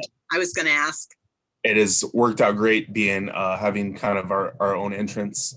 One thing that we've kind of needed to purchase was we had some aging computers and technology, and due to COVID, we shifted our program entirely kind of online in March and kept it running. And students, we graduated 12 students this past year, 2020. And we just actually graduated 4 more in our fall program. Yay. Yay. One quick question, and I'm not sure if it could be answered another time or here, is Allison and I, we reached out to the state and the recommendation on increasing the credit requirement. I didn't know if that was something that was board approval and we would have to present that, or something we just kind of go along with. And it would start with 24 credits next year and then 26. And our current students would be currently grandfathered into where they are right now. Carrie, have they told you have they told you what courses or where the credits would have to come from? Like an increase in social studies, increase in science? So one for sure, Ms. Porter, would be the new course, Black and Latino Studies. We would add that course. So that would be but they no direct guidance as to what those credits would have to be. So can you tell me, I'm sorry, I'm not too versed on this. So can you tell me what are the minimum requirements for English, math, science, social studies that they need to have? Yes, absolutely. So those minimums. And do you offer any electives? We do offer electives through VLHS, which is a free program online through the state, where students are able to earn half credits and for 6 weeks, a variety of different classes. And the students are able to kind of take our classes in person and also do those classes as well. Our current diploma requirements, Liz, are 4 credits in English, 3 credits in math, 3 in social studies, which will be now 4 adding that, 3 in science, 1 credit in vocational or fine arts, and 8 credits in electives. 8 credits in electives. Okay. So you've not really gotten any direction about where the increase should go. No, but their main goal is to increase to equal the high school. I was going to say, math probably would need an increase, and science will need an increase at least. And that other course, the Latino Studies on the Black, African American, Black, the whole is not a required course yet. It is an elective course in there. It has not been deemed, the state yet has not deemed it as a requirement for graduation. Are you thinking about mandating that as a requirement for? Do you have that authority? But being proactive and having a teacher ready to teach that course in case we get transfer students or students from the high school who may need that course in the future. Okay, thank you. Carrie, where is the entrance now? I taught for many years in that program. Students, we came in through the main entrance. I was just curious where you're located. So our entrance is, if you're going to the baseball field on the left of Fitch High School. Yes. It's right there on the bottom level wing, and we utilize all those classrooms when they first walk in, and it's great because the students don't get lost in the school, and we know primarily they're going to be down there, and so it's a great, and they can park right outside, so it's a great situation. That's wonderful. I'm so happy you're back at the high school. And there's parking. Yes. Yes. It's good. It makes the students feel as if they are getting their high school diploma. Yes. So, absolutely. We had big talks about that, Rita. Oh, good. Carrie and I, we really wanted that to happen for them. Yes. Yeah. Thank you. Are there any questions for Carrie? Thank you, thank Carrie you. and Allison. It's a wonderful service that we provide, and the kids are so proud when they receive their diploma. Yeah, you guys are great. Like you're sort of like, I feel like you're the heart and soul because you're giving kids a chance, adults a chance, people a chance. So thank you. Yep, thanks.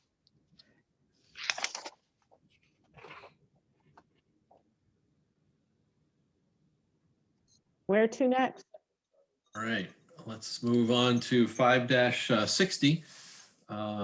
This is adult education. This is adult education program through the New London Public Schools, and this is we pay a flat rate to them.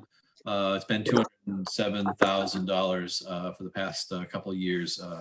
We budgeted a small increase of about 1% increase. So $210,000 for this. For this. Do we get reimbursed by a grant for this though? We do not get reimbursed. I feel like there is an adult. Carrie, are you still here? There is a grant. Yes, though. ma'am. Yes, there actually is a grant. At the end of the year, it's ED 244, and I believe they did that in May. I would like to say, because I'm just about to get started on it now. Allison and I just had a meeting with representatives on Friday about the grant. And does it offset any of these costs, or does it provide something additionally? It does offset some of our costs. In the GED or in your costs? I believe it in the overall overarching program, and they send those percentages out, and I'll certainly share those with you as I'm working on that, and then they develop their formula. So you're right. In 20, we got 113,451. It goes directly to the town. Okay. Oh. Well, So that's a great thing to note. It is a good thing to note because when we provide these services, we're paying operationally out of our Board of Ed budget, but the town does get something for that. So right. Please indicate. And yeah, I think it's also great to indicate on here that because we are contracting with New London, any Groton citizen can take all those wonderful programs in the New London adult education program that they have, and trips, and so that should also be in the little blurb. It's just a great service. They have an amazing catalog. Got it. Thanks. All right, moving on. I also think in the narrative, it should be that the monies that we get from any of those grants go directly to the town. Right. Yeah, I thought we said that.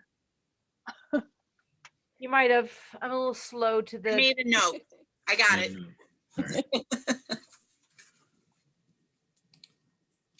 All right. Next is we're going to skip to page 5-66. Right? 5- get lost a little here. 5- Yeah. That's the sports services special ed. That's right. Yeah. Okay. Yep, you're right. You got it. Thank you, Ken. This would be pupil services. And this would be the 1 FTE for the pupil services director, 3 FTEs for the special education supervisors. Again, we have 1 supervisor, Nadine Macklin, who you met tonight, who oversees early childhood education, including preschool programs and out of district. We also have Lori Luciani, who's with us here tonight. And Lori supervises our academy programs at the middle school and the elementary level. And Lori has a caseload of students out of district as well. And then we have Amy Rutolo, who's unable to be with us tonight. Amy supervises the alternative program at the high school, and she has an out-of-district caseload consisting of Marine Science Magnet, Ledyard High School, and several other public and private schools in the area where we have students placed. And also their support extends. I know Nadine really helps us with all the elementaries. Lori overlaps with that and into the middle school, and Amy supports those high school kids and sometimes middle school kids. So even kids who might need additional services, they're there to consult, to help, teachers with tools in their toolkits for, dealing with everything from behaviors to academics. Absolutely. They attend a lot of PPTs in district as well. As does Denise Doolittle. Yep, as do I. We also have a clerical staff that support all of us. We have 2 full-time FTEs in the pupil services office. 1 admin assistant focuses on preschool elementary. The other focuses on middle, high school, and out of district. And then we have a 0.5 admin assistant who coordinates schedules for the supervisors and maintains all of our confidential records. And if I may, Denise, There is one more that should be on this page, and it's a correction I need to make for the special services student services coordinator grades 6 through 12. That's Yes, and thank you, Ken. Yeah. Mark Paluso has just lost power. So Mark was planning on joining us this evening, but he is setting up his generator right now. Mark Paluso is our grades 6 through 12 student services coordinator. And he coordinates and facilitates PPT meetings at the middle school and high school so that the building administrators can spend more time monitoring curriculum and being in classrooms. And that position has worked out extremely well this year. Yeah, so in the corrected one, there'll be a 0.5 here under administration that was both under the budget as well as last year's budget as well as this year's budget. I apologize. Thank you, Ken. And if we scroll down to the next page, page 5-67, you can see that Ken will be adding that curriculum coordinator position. Actually, Ken, I think you did. You added, so you put some funds in here to support that position for next year. Yeah, the dollars are there, just not the FTE on top, so I apologize. And then we do have a decrease overall in total salaries and wages and insurance. We did reduce slightly our software account, and we did reduce our food. We generally don't purchase a lot of food at all for meetings, so we thought we could really put that down to hardly anything. And then our supplies we decreased as well. So we're really, we were really able to capture some efficiencies in terms of those lines. Any questions? Denise, line 144, Yes. clerical admin, is that overtime? Yes, it is. We have a lot of state deadlines that we need to meet. And this year was very difficult because of the unprecedented closure that we had from March until June. We're still struggling because schools have been closed for administrative reasons. The buildings are open, but it does take quite a bit of coordinating on the part of our office staff to disaggregate the data and meet our deadlines for state reporting, because everything has been so just so different this year. Have all your students been in school 4 days a week? Most of them? Well, our high needs students have, the ones whose parents have agreed to send them. We do have some high needs students whose parents just don't feel comfortable sending them, and that's fine. And then, we have other students who have IEPs, but who attend 2 days per week because their teams, felt that that was appropriate for them. We do revisit the decisions often, though. Okay. So about how many are going 4 days a week? How many students? I really couldn't say. I'd have to look. Okay, I'd appreciate that. Thank you. I can say that most of our self-contained students are, not all, but most of them. But in terms of our resource students, we'd have to go back and gather that data for you. Thank you. Sure. Kim, Yes. Kim, Yes. I see on line, pardon me, 107, assistant principals. What is their role? Why are they here? That's a / special ed supervisor. Yes. So on this budget, the position that is being budgeted is for the special education supervisor, not the assistant principal. But their Should we pay take- scale is similar. They're on a So similar scale contractually. So should we take that out, assistant principal? Maybe put it in the narrative that it's part of the admin. I don't get that. I'll make that change. Thank you, Ken. And Ken's on it. I think we're almost there. I think there are a couple things we can pick up at a later date, but was there anything else with special education? The next is social work. Yeah, I mean, Okay. Did you want to keep going, Yeah, Susan? social work, psychological services. I think there's some more that we should get through. If you Okay, I all would right. like to mind. get through this and then we can be. Yeah, Tell us where to go. yeah, and we have Lori here too, so if there's any questions, it's, she's here as a resource as well. So the next. 5-68, yep. Sorry. Yeah, didn't mean- 5-68 is our school social workers. We do have 2 FTEs at Charles Barnum who will move to Thames River with the academy programs. I'm sorry, one FTE with the Charles Barnum program, and she'll stay there. We have 2 social workers at Claude Chester who will move to Thames River with the academy program. And then we have 1 social worker FTE who will be at Thames River. That's the one down below. And then Mystic River will have its own social worker as well. So the total elementary will be 3.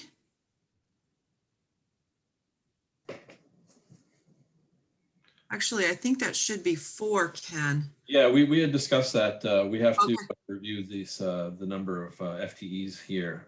Okay. We did capture the dollars. Once again, it's this FTE schedule that's given me some, I'm sorry, and my budget book is in the office, so I'm working off memory, so right. sorry So about is that. there one at Catherine Konaski?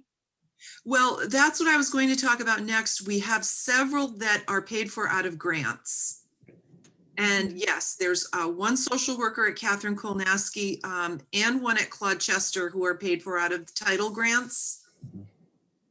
And we also have at the middle school, we have 1 social worker in the budget and then 1 also paid out of a grant. And at the high school, you can see we have 1 in our budget and we have 1 also paid for out of a grant.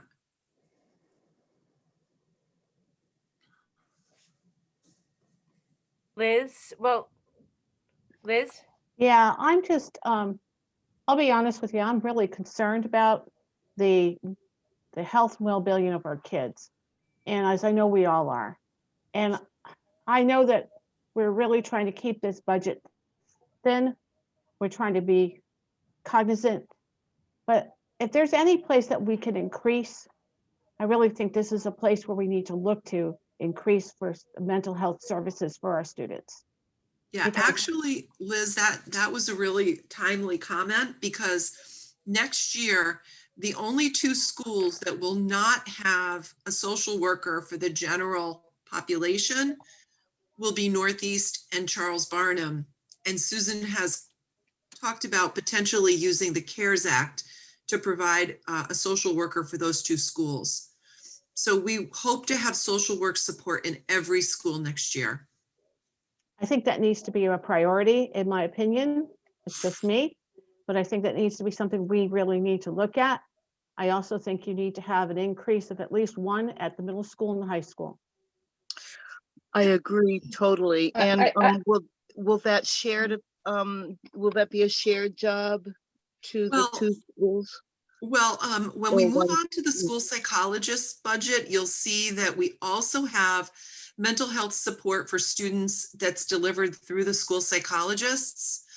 So we do have 2 distinct roles, the school social workers and the school psychologists. They work together. They work very closely together. So we do have additional staff supplementing the school social workers that you'll see when we get to that page. I still think we need more. I Just think so, Liz, if you look at the narrative, we do have a lot more. They're just not paid out of our budget. Right. We No, all, Also, we have child and family. yeah, I was gonna Yeah, say, we yeah. also, We have quite a bit. yeah, Liz, we also have the school-based healthcare centers that have clinicians in the centers to work with students who are enrolled in those programs. I know. I still think there needs to be more. I'm sorry. I've seen a lot. Up until about what, 4 or 5 years ago, we had one one I social know. worker at the high school. I know. Believe me, I do And know. look where we are. Yeah. But I just wanted No, just to I say think that. we've done really well. Yes, We've yes, increased but significantly, mostly through grant funds that Susan's been able to obtain. But together with our school social workers and our school psychologists and our guidance counselors, who we now call school counselors, they also in their standards target problem solving, peer mediation. They provide counseling to students as well. So, you know, we do have a number of individuals that meet that need. And it's needed now more than ever before. Yep, and Yes, that's it my is. point. Yep. Okay, so should we move down to the budget, Ken? Yep, here it Yep. is. Okay. How easily can students access these people remotely? That's a good question.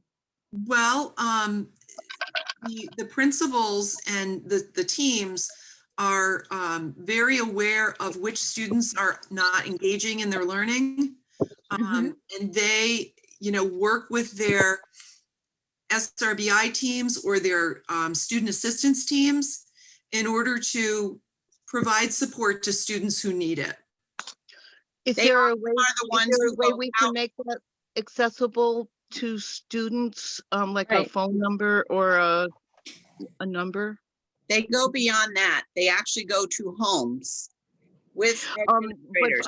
I'm thinking about students initiating the contact. Is there a way for them to do that? Yes, there is. Okay. There is. Yeah, And that would be especially for the ones who are already signed up with a social worker and have that permission, you know, they do have access to one another through LMS systems and the Remind app so that they can talk to them. But telehealth has really become a new thing, you know, and it really does give us tremendous access to both medical and health and mental health support. So Rosemary, when those student support teams sit down and they review students that they have concerns about, they don't just review concerns in academics. They also review students who have concerns either behaviorally, socially, or emotionally, and they plan interventions for those students as well with parent permission. My only concern was there an access for students to make contact as the initiator of the contact? Was there a number or a vehicle for that? Well, at the middle school and high school, the students all know who their school counselor is. Okay. You know, that position we used to call a guidance counselor, it's now called a school counselor, and the students meet with their school counselors on a regular basis. Okay, so At we the do have a vehicle for them to initiate the contact. Yes. Not as opposed to a teacher initiating the contact. Yes, they can request to see their counselor. And at the elementary level, it's more through that classroom teacher and the classroom teacher reaching out due to concerns that either. I'm sure that's going to be the most popular way. Yeah. But I just wanted to know that if a student had a concern that there was an obvious method. Yes. Yes. Thank you. You're welcome. Kim, you guys are great. Before you move on, I have heard concerns from high school students who are not able to reach their guidance counselors, and they get, you know, well, we'll call you back, and they don't. And that was even for some that were supposed to graduate this past January, and their guidance counselors were not getting back to them. So there are some concerns, and I think it's important. Yes, they know who their guidance counselors are, but they have to make sure the counselors get back to them. I mean, if you have specific information, that probably should go to Denise, but let's kind of keep it back to the budget if we can do that, please. Yep. Thank you. Okay, so looking at page 5-69, we do have an increase of 32.7% on salaries and wages. And I believe that's because we added a position in the budget that was previously grant funded. And then we would have an increase in benefits. We did increase supplies because this group of professionals is growing. They've really not had a large amount of money to purchase curriculum, special resources to meet the needs of their students. So you can see it's increased over the years. This year we did, or for next year, we did increase it by $2,000 from $2,000 to $4,000. You know, these individuals do work with students in small groups and one-on-one, and they do need materials, you know, to do that, to teach their objectives. And we want to be sure they have what they need. Lori, did you want to add anything? I know a lot of these social workers work with students in the academy, and they do also buy specialized equipment for the academy. I would love to. Thank you for letting me join you tonight. I share the passion and concern for social work and the mental health supports. In our academy, when I first came to Groton, we had 2 social workers throughout the district. And with Dr. Grenier and Susan Austin, we've really increased it up to 10. And every year it kind of goes up and up, recognizing the need for it. So I'm really grateful for that piece. In the academy programs in the elementary, we added social workers, and we found that we were really able to stabilize those high needs programs and use them as a resource. So I just wanted to comment on that piece, but we're also doing quite a bit of training across the board so that social workers and school psychologists are working closely together and accessing whatever resources. So not everything falls on Groton Public Schools, but also we utilize all those resources available through child and family and community organizations and support families connecting with those services. So that's a big piece of what we try to work on. And in terms of supplies, you know, we have a lot of incentive programs connected to behavior intervention programs.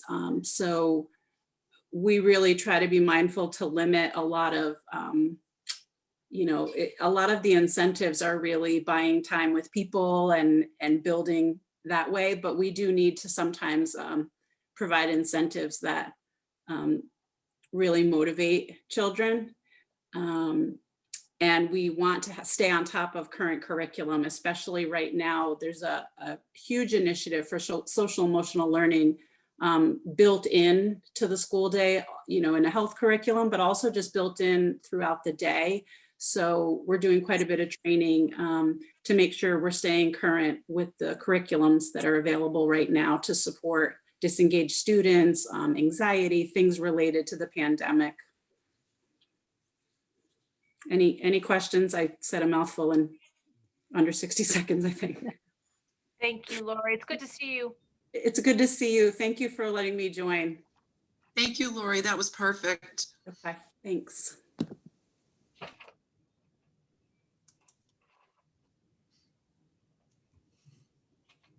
Ken, did you want to go on to guidance? Yes, sorry. Social work. Guidance services, page 5-70. There was no decrease or increase the number of FTEs in this function. 12.6 guidance and 4 clerical between the 2 schools. As far as the budget, there is an increase in salaries and wages for the, I think it's the same teachers. The decrease in the employee benefits. There is an increase in travel, workshop, as well as field trips. This is Ted still with us? No, I think he's gone. Oh, so this comes from the high school. Let's see. All I have on this is budget based on travel for counselors for different workshops, 1 conference per counselor. So that's how that number was arrived at. I don't have anything on what the field trips are, but we can get that if that's a question. Yes, it And is. the pupil test up 3,000. Those are for the PSATs, I believe. So in total, this group up 33,878 or 2.1%. I guess is those field trips are like colleges. There's also field trips that they go to, like for construction days. They go out to different places, like up to the casino to do look at career opportunities for different elements there. So they do a lot of different things.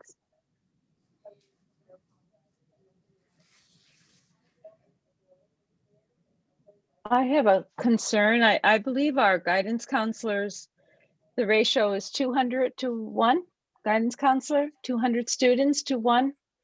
And at the high school, we have 6.6. And how many students are there now at the high school? It's a little over 1,000. So we're way below our 200 to 1, So which we used to be there. So the 0.5 is an additional careers counselor specifically around careers. So that's Right. where that extra 0.5 it can, is. I'm thinking of one whole guidance counselor, not the 0.5. So it's just something to think about.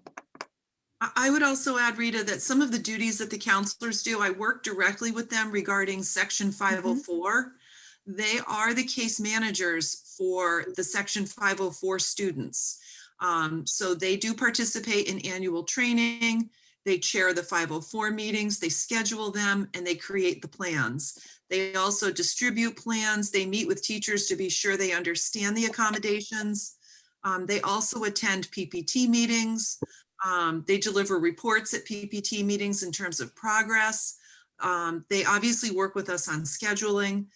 They do a lot of student services in terms of meeting with their students, especially if there's a crisis or a need that a student has to be seen by a counselor. They do a lot of parent outreach, and they also do a lot of outreach with the school community regarding Naviance and the CTL lessons, the commitment to learn lessons, so that they're not just taking Naviance, but they're working on those modules in terms of career exploration, learning about their interests, and things of that nature. Okay. Did they always have that much involvement in 504? Yes. Yeah. They have always pretty much taken on 504. Okay. And our 504 numbers have grown, I will say. I'm sure they have. They had amendments in 2009 and it broadened the eligibility. So, it's a big job. Yeah. Okay. Are we ready to move on? I would say so. Okay. Where are we going? So Ken, I believe we're on 5-72. Yep, right here. Health services, yep.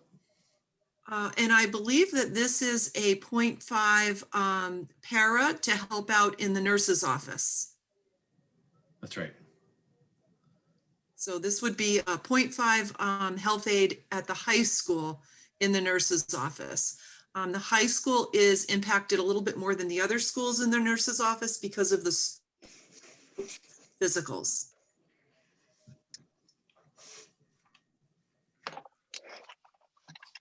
Any questions? If not, let's just move on. 5-74 is psychological services. So this is where we have our school psychologists, and every building has a school psychologist. Some buildings have more than one.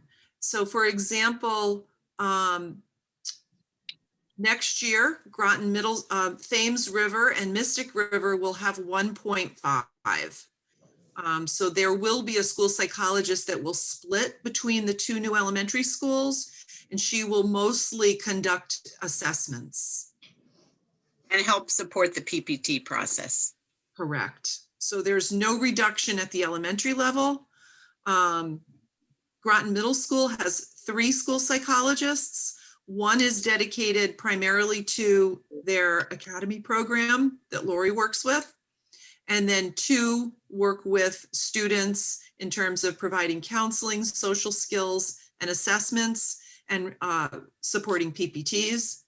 At the high school, there are 2. One is in our alternative program. That's more of a clinically based program. And one provides services to the population in terms of the same duties that the rest of the school psychs do, providing counseling, social skills, assessment, and reporting at PPTs. So we're not recommending any reductions for the school psychologists. And as we said earlier, they work very closely with the school social workers. Sometimes they even share caseloads. I just can't understand why the high school would have fewer than the middle school. Why did we carry over that extra person? At Groton Middle School? Yes, I mean, I know one is with the program it's dedicated to, but then there are 2, where at the high school you have one that's, you know, with the academy program, is it? And Yes. then NBA. Right, Yeah. NBA, and then one that's with the general student population. But We- the Groton Middle School still has an extra one.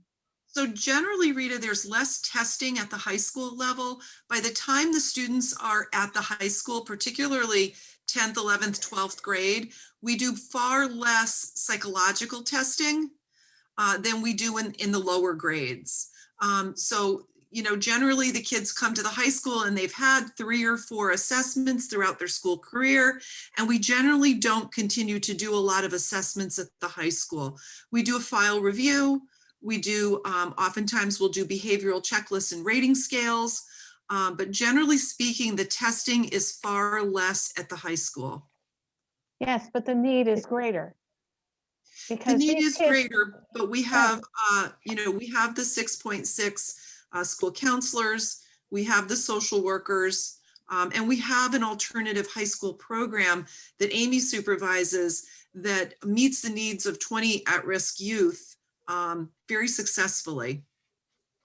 I agree, but I still think we need to have one more person up there at the high school. There is, and especially considering our situation today and what we're looking at with this next year. I mean, we're already looking at, I've been reading things where people are also saying the kids, just the normal, average, everyday kid is going to have such, has experienced trauma Yeah. and will need, and will need more assistance.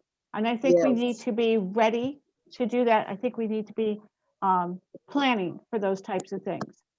But Yeah. this is where I believe we need to have more. We can I certainly agree. We can certainly look into that, Liz. And we're also working with the school-based healthcare center. They're looking at conducting a wellness screening for the students who are enrolled in the school-based healthcare center. And we're interested in learning more about that. So I think that you have a very good point.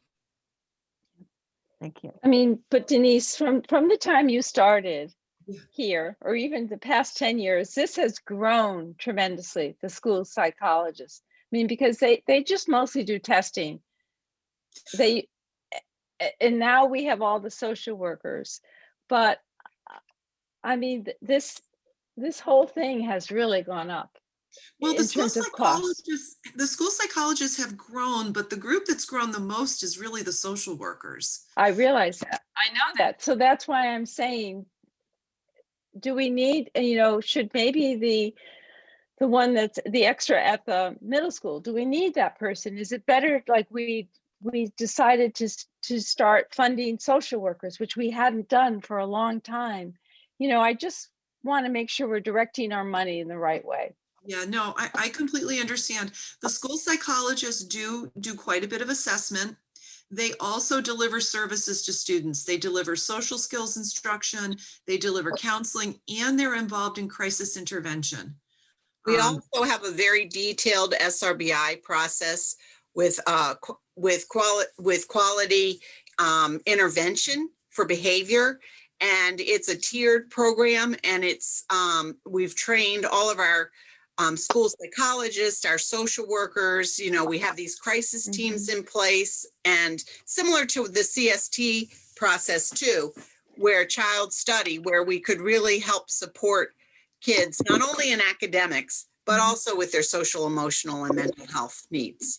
So I would say that has grown tremendously and has needed to grow. So not only do we have core programs in social emotional learning that all kids receive, but we have tiered levels of intervention.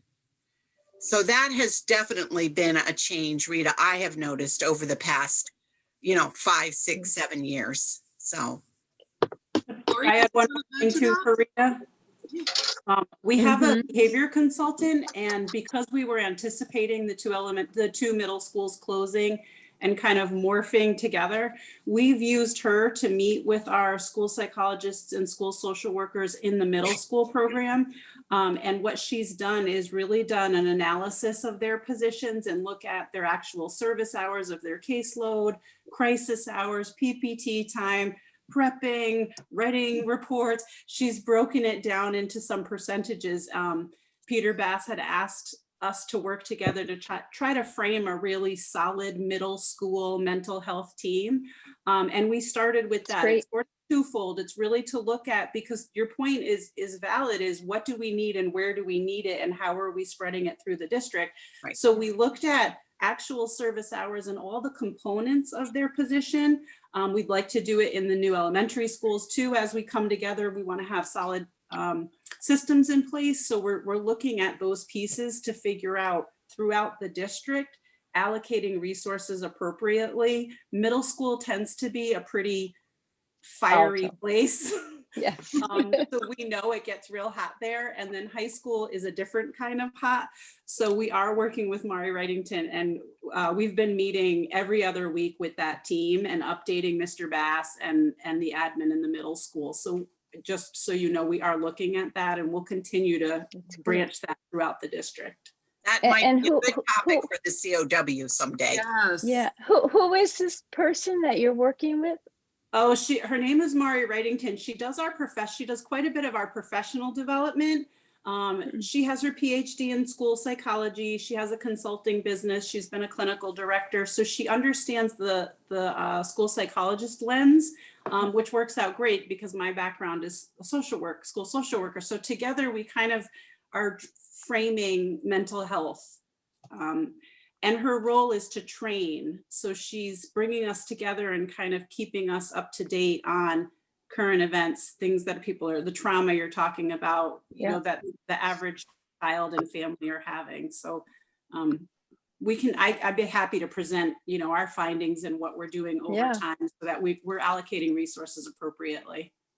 That'd be It wonderful. sounds like a wonderful presentation for a mental health summit. Yes. Truly. All right, let's move on.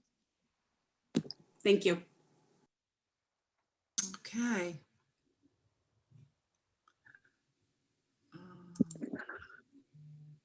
Here's the budget for psychological services, page 5-75.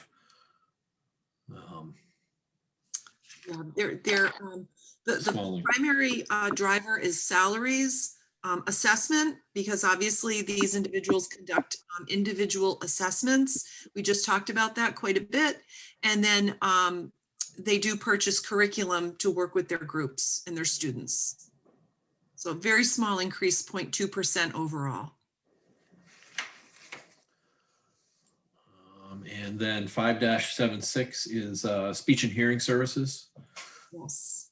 Yes. So again, we have a speech and language pathologist in every school. There are certain schools that have greater need and they have additional speech and language staff. One of those schools is Clodchester because they have 2 preschool programs and many of the preschoolers qualify for the program because of a speech and language delay. We also have Mary Morrison has 2 speech pathologists. Again, they have 3 preschool programs. that are very heavy with children who need speech services. Butler has 2 speech pathologists because they have an ABA program there, and many of those children are nonverbal. So they work more on assistive technology in order to be able to communicate with intent. So our hope for next year is, to maintain these positions. Right now we have obviously continuing with the 1.0 at Barnum, the 1.0 at Kolnaski, the 1.0 at Northeast. We're actually going to add an additional day to Catherine Kolnaski because we have a self-contained classroom at Mary Morrison that's moving there. And right now, we really just split the 2 speech pathologists between the 2 schools. We're in the middle of an analysis of the caseloads because we believe, and I just finished this afternoon, there will be a greater need for speech services at Mystic River as compared to Thames River because of the ABA programs. So we're going to be meeting later this week to look at what the actual FTEs will be, but we're not anticipating any reduction right now. The middle school has, again, 2 full-time speech pathologists. We do have 2 ABA programs, actually 1 ABA, 1 multiple disability classroom at Groton Middle. Those students require intensive instruction because some of them are nonverbal. And then we have 1 SLP at Fitch High School. So we're not anticipating any changes to the FTEs, but we will be moving some folks around at the elementary level due to the consolidation of those 3 elementary schools into 2.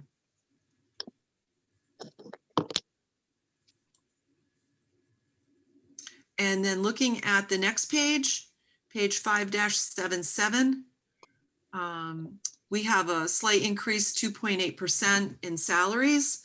Ken, I'm assuming that's contractual. Correct. Slight decrease in benefits. Travel is the same.